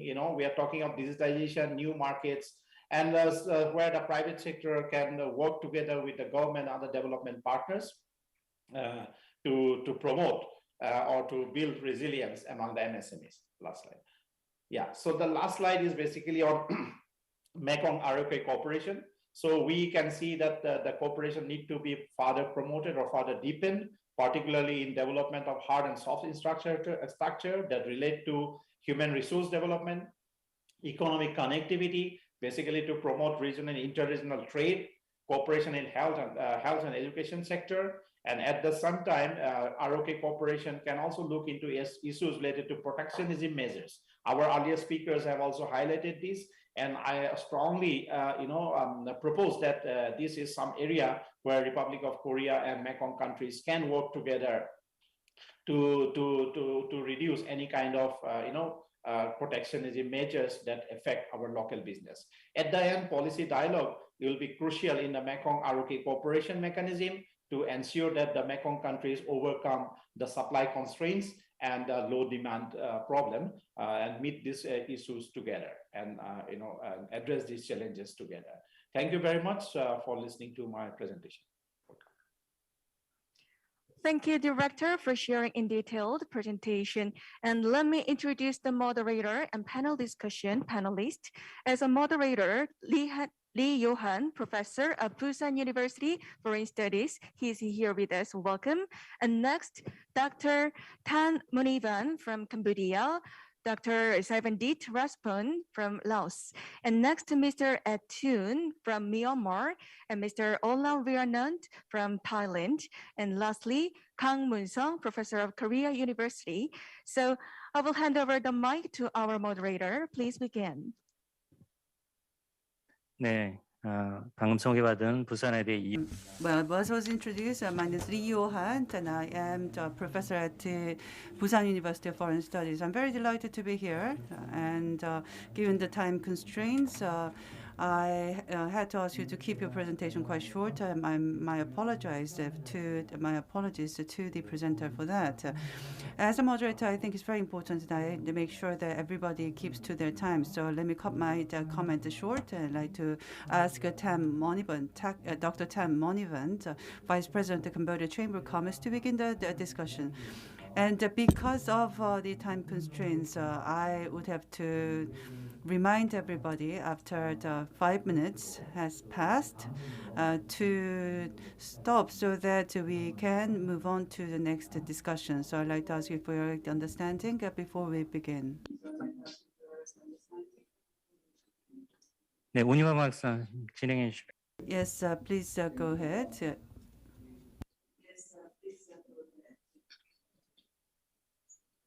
Thank you, Professor Lee Hons, Excellency Soken, General Secretary of Ministry of Foreign Affairs and International Cooperation, Business Leader, Your Excellency, ladies and gentlemen. It is a great pleasure for me to join the panel discussion today on the role of Mekong-ROK corporations to achieve sustainable and inclusive development whilst adapting for the new normals. All of us have been aware of the serious impact caused by COVID-19 crisis. Our business and economic have been interrupted.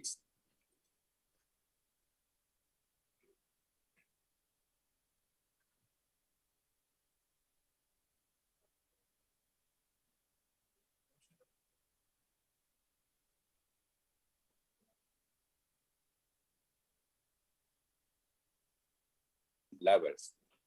For current situation, safety and well-being of people is the most priority.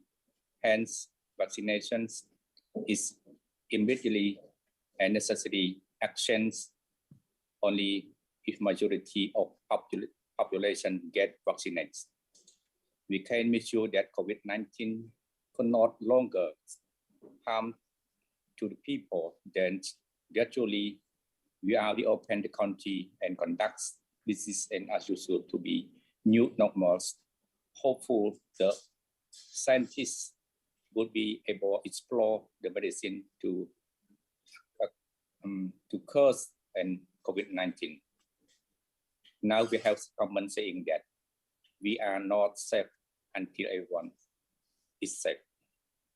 In Cambodia, the vaccination rate is more than 88% of the population. The country is to reopen and welcome fully vaccinated visitor, businessmen, as well as investor entering to Cambodia without quarantine requirements. At the same time, the government continues to set our mission to mitigate the socio-economic impact and to support business to get back and check for recovery stakes. Set so far, 10 rounds of measures have been used by the government to assist mature industry to provide wage subsidy to workers, to offer tax relations, to provide certain financing scheme of MSME. MSMEs play crucial roles in economic developments, yet most of the time faced with a lot of challenge and seriously impacted by COVID-19 crisis. From private sector viewpoints, we welcome the intervention by Royal Government of Cambodia to support MSME developments. Recently, during the late of October, Ministry of Industry, Science, Technologies, and Innovation had launched the Khmer SME National Digital Information Platform for SMEs. Digital platform aimed to help MSME strengthen their capacity to expand their business to provide goods and service with high competitiveness. The Council for Development of Cambodia also launched supplies database with working links SMS to large enterprise as well as APIs in Cambodia integrate SME into the supply chains. Other supportive mechanisms, including SME, banks, tax incentive for MSME, industry development policy, and to set out clearly the supportive policy and set out clearly the supportive measure by enhancing developments. I think at original levels, Mekong-ROK country should work hand in hand to strengthen supply chains and production capacity in each country to ensure sustainable and resilient business. The logistic issue, in particular, in congestion and cargo in the port remain challenge international trade and requires intergovernment intervention.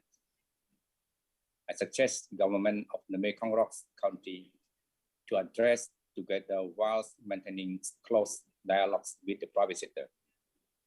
Digital and physical connectivity should be considered 네, as one 탄 of the 원의원 priorities. 박사님, Mekong-ROK 진심으로 may 감사드리고, consider establish SME 네, portal to promote. 그러면 Thank you very much, Dr. Tan Monivan. We would have to move on. Our apologies. We would have to move on because of the time constraint. Thank you very much. We would have to move on. 또 지금 코로나19 상황에서 Dr. Tan Monivan just gave us a talk on the financial and the fiscal support being provided by the Cambodian government to the businesses of Cambodia. And now I'd like to invite the Vice President Saivandi Rasfond of Laos, Cambodia, Laos Chamber of Commerce Industry. 시간을 드리도록 하겠습니다. I would like to give 5 minutes to Dr. Rasfond. Thank you. Good afternoon, Your Excellencies, leaders from the business community, ladies and gentlemen. On behalf of the Lao National Chamber of Commerce Industry, I'm very honored and pleased to be part of this very important event today, the 9th Mekong-ROK Business Forum. As you know, LNCCI represents the business community in Lao Pdr, undertaking business negotiation and dealing with trade and labor issues for both international and regional level, as well as other areas of business interest. Lao has expressed its commitment to the vision of enhancing a favorable and competitive business environment and integrating business sector contributing to the sustainable economic growth of Lao Pdr. The provision of services to micro enterprise, small and medium enterprises, the development of Lao product marketing, international economic integration, sustainable investment to achieve.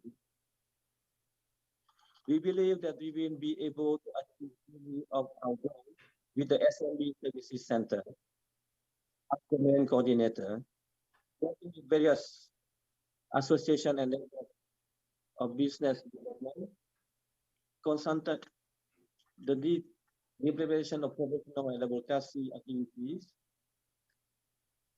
We know that MSME need the most help and support at this time to prevent the COVID impact of the COVID-19 on the Lao economy as well as the livelihood of the Lao people.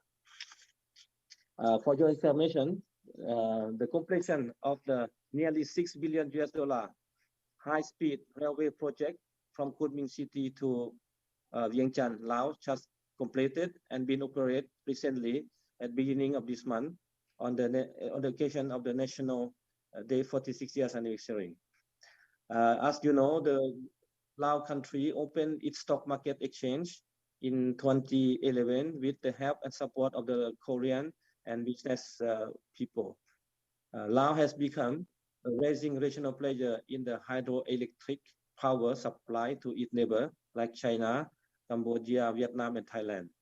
The current period, Lao economy relies largely on foreign direct investment to attract capital from overseas to support its continued economic development. Despite rapid growth, Lao remains one of the poorest countries in Southeast Asia. As a landlocked country, it has adequate infrastructure and a largely unskilled workforce. Nonetheless, Lao continues to attract foreign investment as it integrates with the larger ASEAN economy plentifully, with young workforce and favorable tax treatment.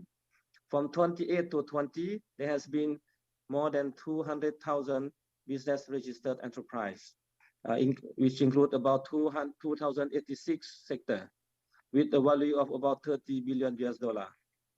Korea business had invested in primary sector, including retailing and wholesale, automobile, agriculture, hospitality, construction, education, supporting and management services, vocational training activities, science and technology, real estate, processing industry, and other sectors.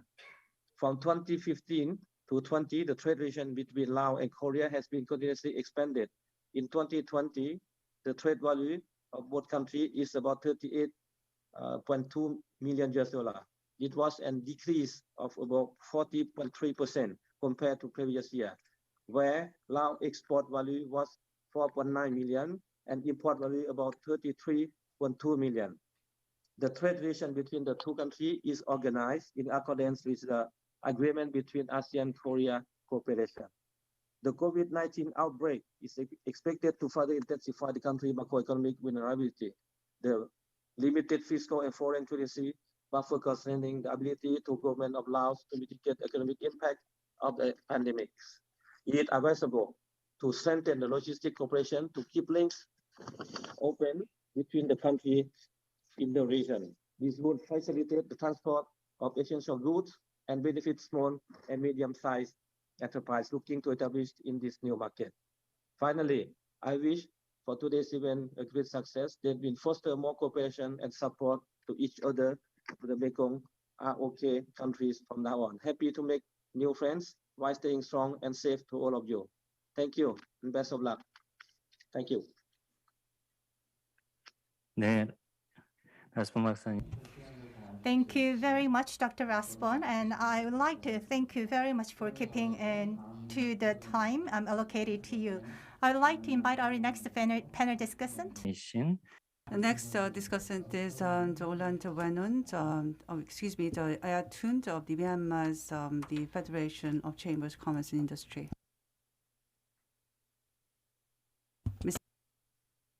Would you like to be in this discussion, please? Yeah. Good afternoon, Excellency, participants, ladies and gentlemen. Firstly, I'd like to thank allowing me to join this panel discussion. As we all countries similarly suffer impact of the global pandemic due to the supply chain disruption and uncertainty, supply chain, revenue impact, working capital impact, cash flow impact, and the delay receivable, also the constraint of the transportation, regulation enforcement. So Myanmar government put the effort to mitigate the economic impact of the global pandemic. Myanmar launched its COVID-19 Economic Relief Plan, CERP, on 2020 April. In implementing new measure and the response for this monetary reform and increasing government spending and strengthening Myanmar healthcare system. The plan includes the 7 goals, the 10 strategy, and 36 action plan. The CRP focused to improve the microeconomic environment through monetary stimulus, ease of the impact of the private sector by improving the investment, trade, and banking sectors, and also the labor, workers, and household, and strengthening the healthcare system. To improve the macroeconomics and supporting private sector, among the provide monetary stimulus for macroeconomic improvement, CERP has lowered the bank's deposit and lending rate. In order to ease the impact on the private sector, CERP has provided 100 billion 2 times in a 1-year period, and a 1-year working capital loan as a 1-year working capital loan for effect of MSME and the other business sector like CMP. CMP is a labor-intensive industry, garment industries, and particularly hotel and tourism sectors, and manufacturing sectors, agriculture, and also livestock and the service business. All these sectors are included at the 1% interest rate per annum. The plans implement for 200 billion just loan to the businesses. Currently, another 30 billion loan has been launched to livestock and media farm freeing business. So these are the financial support to the MSMEs, business and others industry. Furthermore, the government has eased deadline for tax payment and provided tax exemption for Myanmar-owned businesses. To promote the e-payment and e-commerce, CERP is also seeking to promote the use of available mobile payment services and ensure e-commerce and social commerce sale. Ministry of Commerce and Ministry of Transportation Communication are encouraging the retail business to make use of existing local overseas e-commerce and social commerce website where they can post their product and sales online. CERP also aim to ease the impact of COVID-19 on workers by extending healthcare benefit for Employment Social Security Board (SSB) member. Also provided part of the salary to the SSB members. In order to ease the impact on household electricity, tariff has been exempted up to 150 units per month.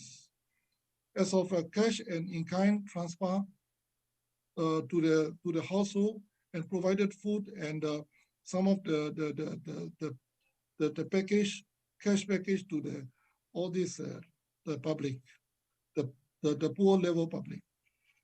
To strengthen the healthcare system, the government will ensure the provision of adequate facility, staff, and equipment at quarantine center facility as practically as possible. Myanmar will immediately import required medical related product for COVID-19 prevention, control, and treatment, including but not limiting to mask, PPE, drugs, ventilator, ICU equipment, and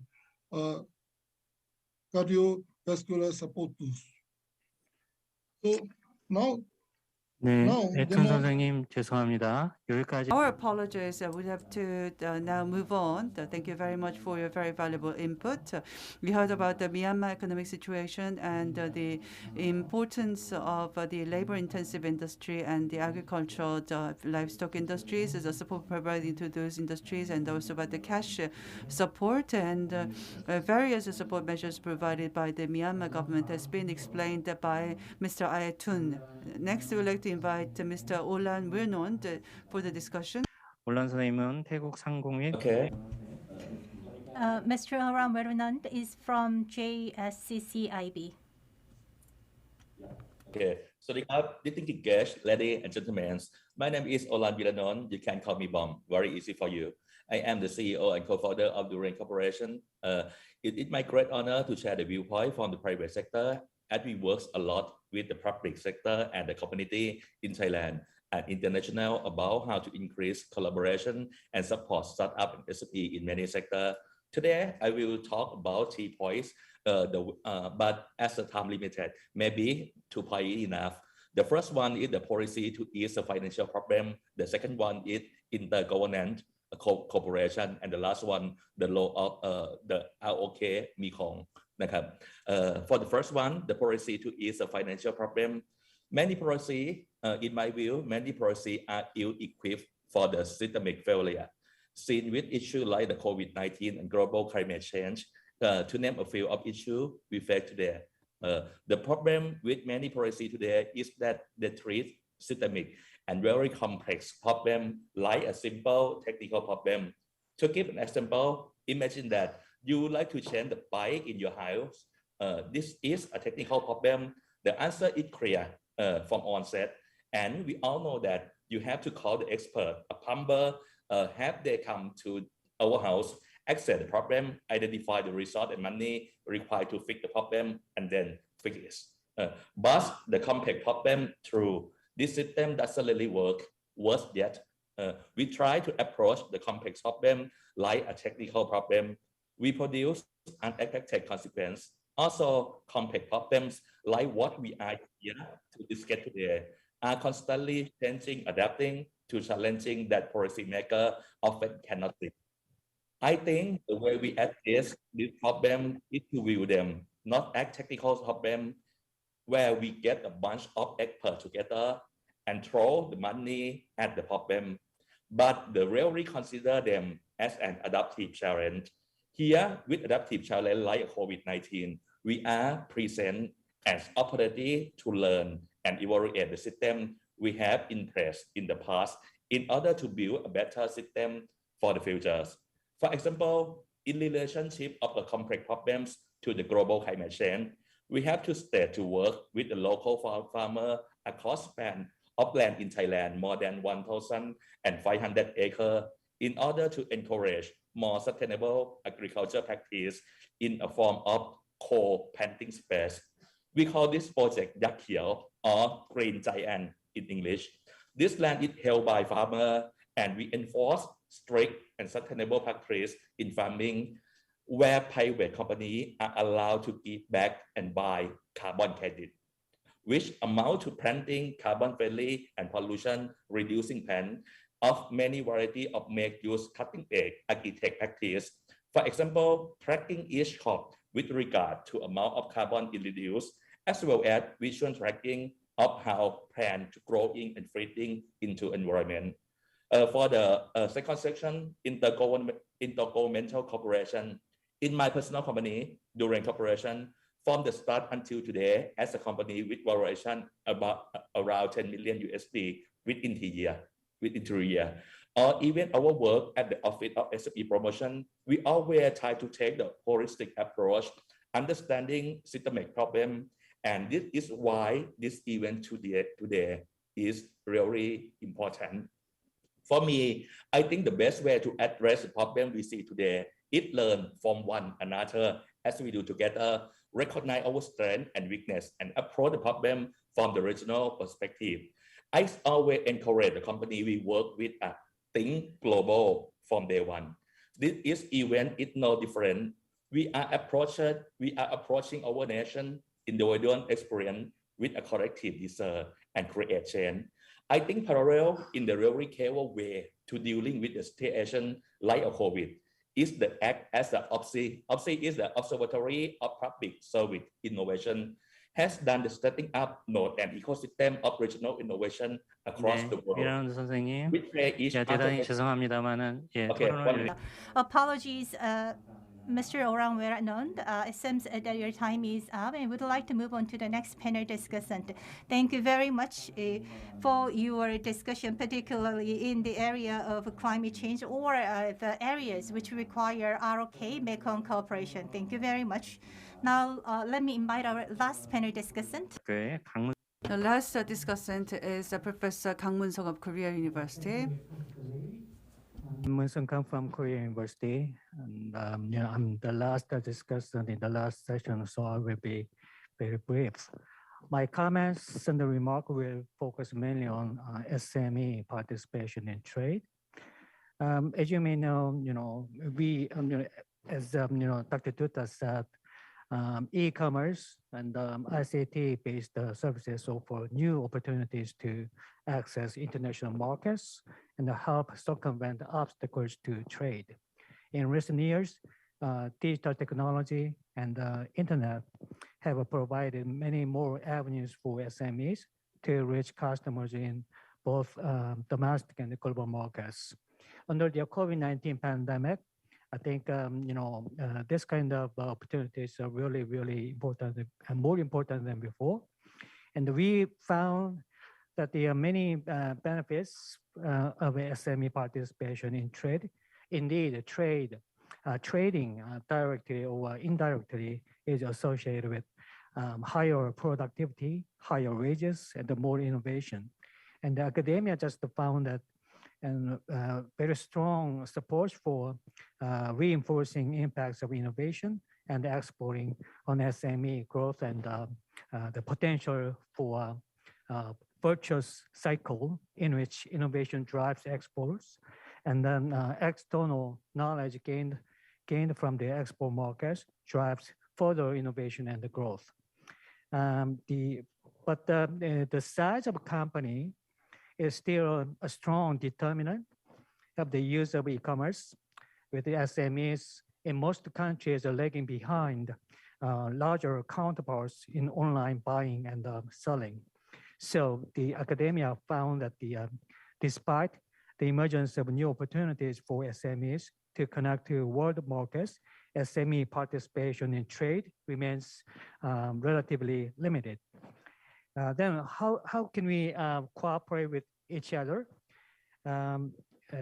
As you may know, Korea has been putting its own efforts in setting policies for SMEs internationalization, especially, think about the emerging opportunities as Dr. Dutta identified: electronics, digital services, delivery services, and the public health. Korea has been putting its really great effort in developing those sectors. Capacity building is also important at the company level as well as the government level. I believe aid for trade can play an important role in enhancing capacity building for SMEs and the governments of countries in GMS, Greater Mekong Sub-region. Special aid for trade helps developing countries, especially LDCs, to improve their trade capacities when engaging with global markets. It is part of overall ODA, official development assistance, targeted at the trade-related programs and the projects. It includes technical assistance, economic infrastructure, product capacity, and adjustment assistance. So the aid for trade has raised awareness among LDCs, developing countries, and the donor countries about the positive role that trade can play in promoting economic growth and development. The Korean government has been trying to raise its budget of aid for trade, especially focusing more on GMS countries under the new Southern policy. Hopefully, Mekong-ROK cooperation can play sort of a secretariat role in helping and supporting most efficient SMEs to harness the trade engine and benefit from the new opportunities offered by e-commerce and the global value chains. Thank you. Thank you very much, Professor Kang Moon-sung. Professor Kang talked about the importance of education in promoting Korea-Mekong cooperation. On a personal note, as the Mekong region researcher myself, I was able to learn a great deal through the discussions we had with the Mekong participants. The Korea-Mekong relationship cannot be promoted by the efforts of the public sector, the government, or the private sector alone. We need concerted efforts by both the public and the private sectors to promote the relationship. In this, I think Korea-Mekong Business Forum was very helpful in symbolically displaying the importance of the private-public cooperation for the Mekong-Korea relationship development. So it has been a great honor for me to be a part of this discussion. Now I'd like to pass on the microphone to the moderator. Thank you very much for participating at the second session. Thank you very much for our honorable moderator from Korea and Mekong countries. Continuing on with the meaning of the fruitful results of the forum, I'd like to invite His Excellency Soken, Secretary of State of MFAIC, once again for the closing remarks. Please welcome His Excellency Soken. Thank you very much for giving me the floor. Perhaps before I have the honor to do the closing for our forum today, I'd just like to say a few words. We have seen that for the past 2 hours, I think we have had the opportunities to exchange many ideas, experiences. I think it's a very, positive collaborative effort, among the public and the private sectors. And it really shows that despite the challenges, we have indeed have the chance to present our solidarity, I think, in all aspects, regardless of our geographical gaps and the economic gaps. I think we have managed to come together and present ideas and learn from each other on this. I just want to, once again, I think, thanks to my counterpart, Ministry of Foreign Affairs of the Republic of Korea, I think for helping and for giving the short amount of time for having put together such a wonderful platform for us to come together today. Perhaps I just want to say as well that there's a slight disruption, I think, with regards to the time because of the delays that we didn't anticipate. However, I just want to highlight that given the inconvenience and disruption for our panelists, I hope that we are okay with the amount of information that has been distributed and disseminated. We did not have time for a question and answer. We know for a fact that it is late in the Republic of Korea in Seoul, and we try very hard to maintain the time that we have. Perhaps I just want to highlight a few points before my concluding remarks, as I mentioned.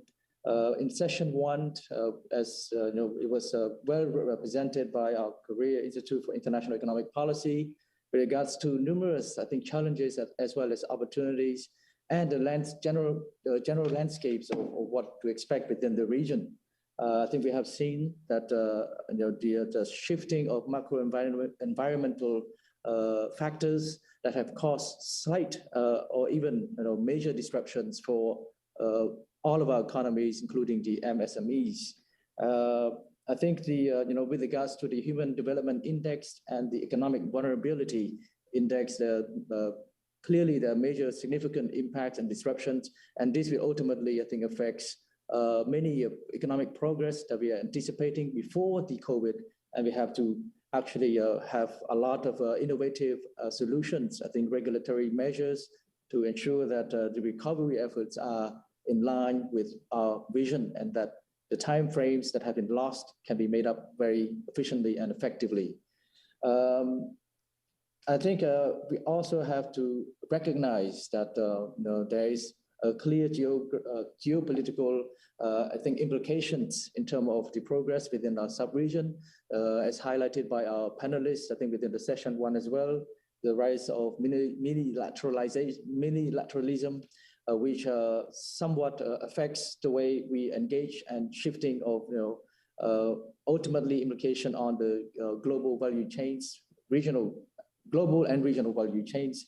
I think we, as highlighted today, I think our coming together on this platform is a significant efforts, I think, for us to help promote multilateralism. I think it is multilateralization instead of unilateralism that's really a way forward for us, for all of us. And I think for us to be here together, I think is a really, I think, a positive signal that we are hoping to communicate and convey to all of our private sectors here. And that I think with the support of the Republic of Korea and all of our colleagues from the Mekong countries, we are hopeful, in fact, to have further cooperation to promote, I think, the recovery efforts for our respective countries. I think the issue of the regulatory environment and the measures that have been in place in our Mekong countries, I would like to thank all of our representatives, leaders from both government and the private sectors who have participated today and give wonderful presentations. I'm sure that all of our participants would find it very informative, I think, in terms of the informations that are very relevant, I think, for the MSMEs within the Mekong sub-region and in the Republic of Korea. I hope that we have found that the experiences and different experiences in our respective countries, I think, informative enough for us to start to regain some level of confidence, I think, in terms of re-engaging within the economic activities. And I think it's rest assured that all of our respective governments pay utmost attention in terms of providing supporting measures, I think, to ensure that the private sectors are efficient, and that any necessary measures to support the productive capacity, I think we will be, prudently, formulated and provided. I think in terms of the at this point, I think the issues of information asymmetry, I think our panelists from Thailand really clearly highlighted the measures and solutions that are in place in terms of SME portals. These are some of the experiences that I'm sure that we can learn, and that is very much relevant, I think, to today's context. The issue of the e-commerce and other, I think, upcoming and industries and relevant industries was presented by our colleagues from the Mekong Institute. I thank you for that. I think a very comprehensive presentation. I'm sure that the information will be readily available and can be disseminated among our participants today. I think at this point in time, I think we can rest assured that our efforts today will be carried forward, and that I think the 9th Mekong-ROK Business Forum will continue to serve as a very effective, I think, platform for all of us, Mekong countries as well as ROK, to come together and share information on an annual basis, hopefully, and then hopefully, I think by next year, we will have some level of normalcy coming back together in a physical format. Regardless, I think in parallel to what we're doing today, there's also a business linkage, I think pairing, business matching that has been happening. And I hope that a lot of this consultation and information that have been disseminated can serve as a good foundation, I think, for us to establish a much needed linkage among our MSMEs. And I'm sure that with the support of the governments and the nudging and the encouragement of the private sector, I think we can come through, I think, to ensure that there's complementarity and synergies can be somewhat solidified, I think, within our context of the Mekong-ROK sub-region. This is all I have to say, I think, in terms of the summarizing of what have been discussed. I'm sure that each of us would there's a lot of information that has just been disseminated, and I'm sure that each of us had the opportunities to really receive all this information firsthand from our, policy makers as well as our private sectors, relevant private sectors representatives. For this, I just want to, perhaps I should go straight to my concluding remarks without further delays. Okay, Excellency Lee Seong-ho, Deputy Minister for Economic Affairs, Ministry of course, Foreign Affairs of the ROK, Excellencies, ladies and gentlemen, we now come to an end to our interactive and fruitful forum, which I have found to be filled with important and constructive inputs as well as valuable insights. I would like to express my appreciation to Excellencies, business people and investors of Mekong-ROK countries for your active engagement and fruitful discussion this afternoon on how to promote business, trade, and investment among the Mekong countries and ROK. Today's successful convening of the 9th Mekong-ROK Business Forum reflects the strong commitment of public and private sectors across Mekong countries and the Republic of Korea in promoting socio-economic recovery and building back better with the ultimate purpose of achieving inclusive and sustainable development. I believe that the exchanges of views and ideas and know-hows that we witnessed today during this forum will serve as important inputs for further strengthening the competitiveness of the MSMEs in the Mekong sub-region and allowing for even a deeper synergy and complementarity between public and private stakeholders. As we go forward, Cambodia reaffirms our commitment in joining hands with other Mekong countries and the Republic of Korea to welcome and enhance intra and inter-regional trade and investment activities, and in transforming the Mekong sub-region into a sub-region of long-lasting cooperation and enhanced mutual understanding for our common resilience, sustainable peace, and shared prosperity. Finally, I would like to wish Excellencies Lee Seong-ho, Deputy Minister for Economic Affairs, Ministry of Foreign Affairs of the ROK, Colleagues, excellencies, ladies and gentlemen, good health and renewed success in your endeavors. I now would like to formally declare the conclusion of our 9th Mekong-ROK Business Forum.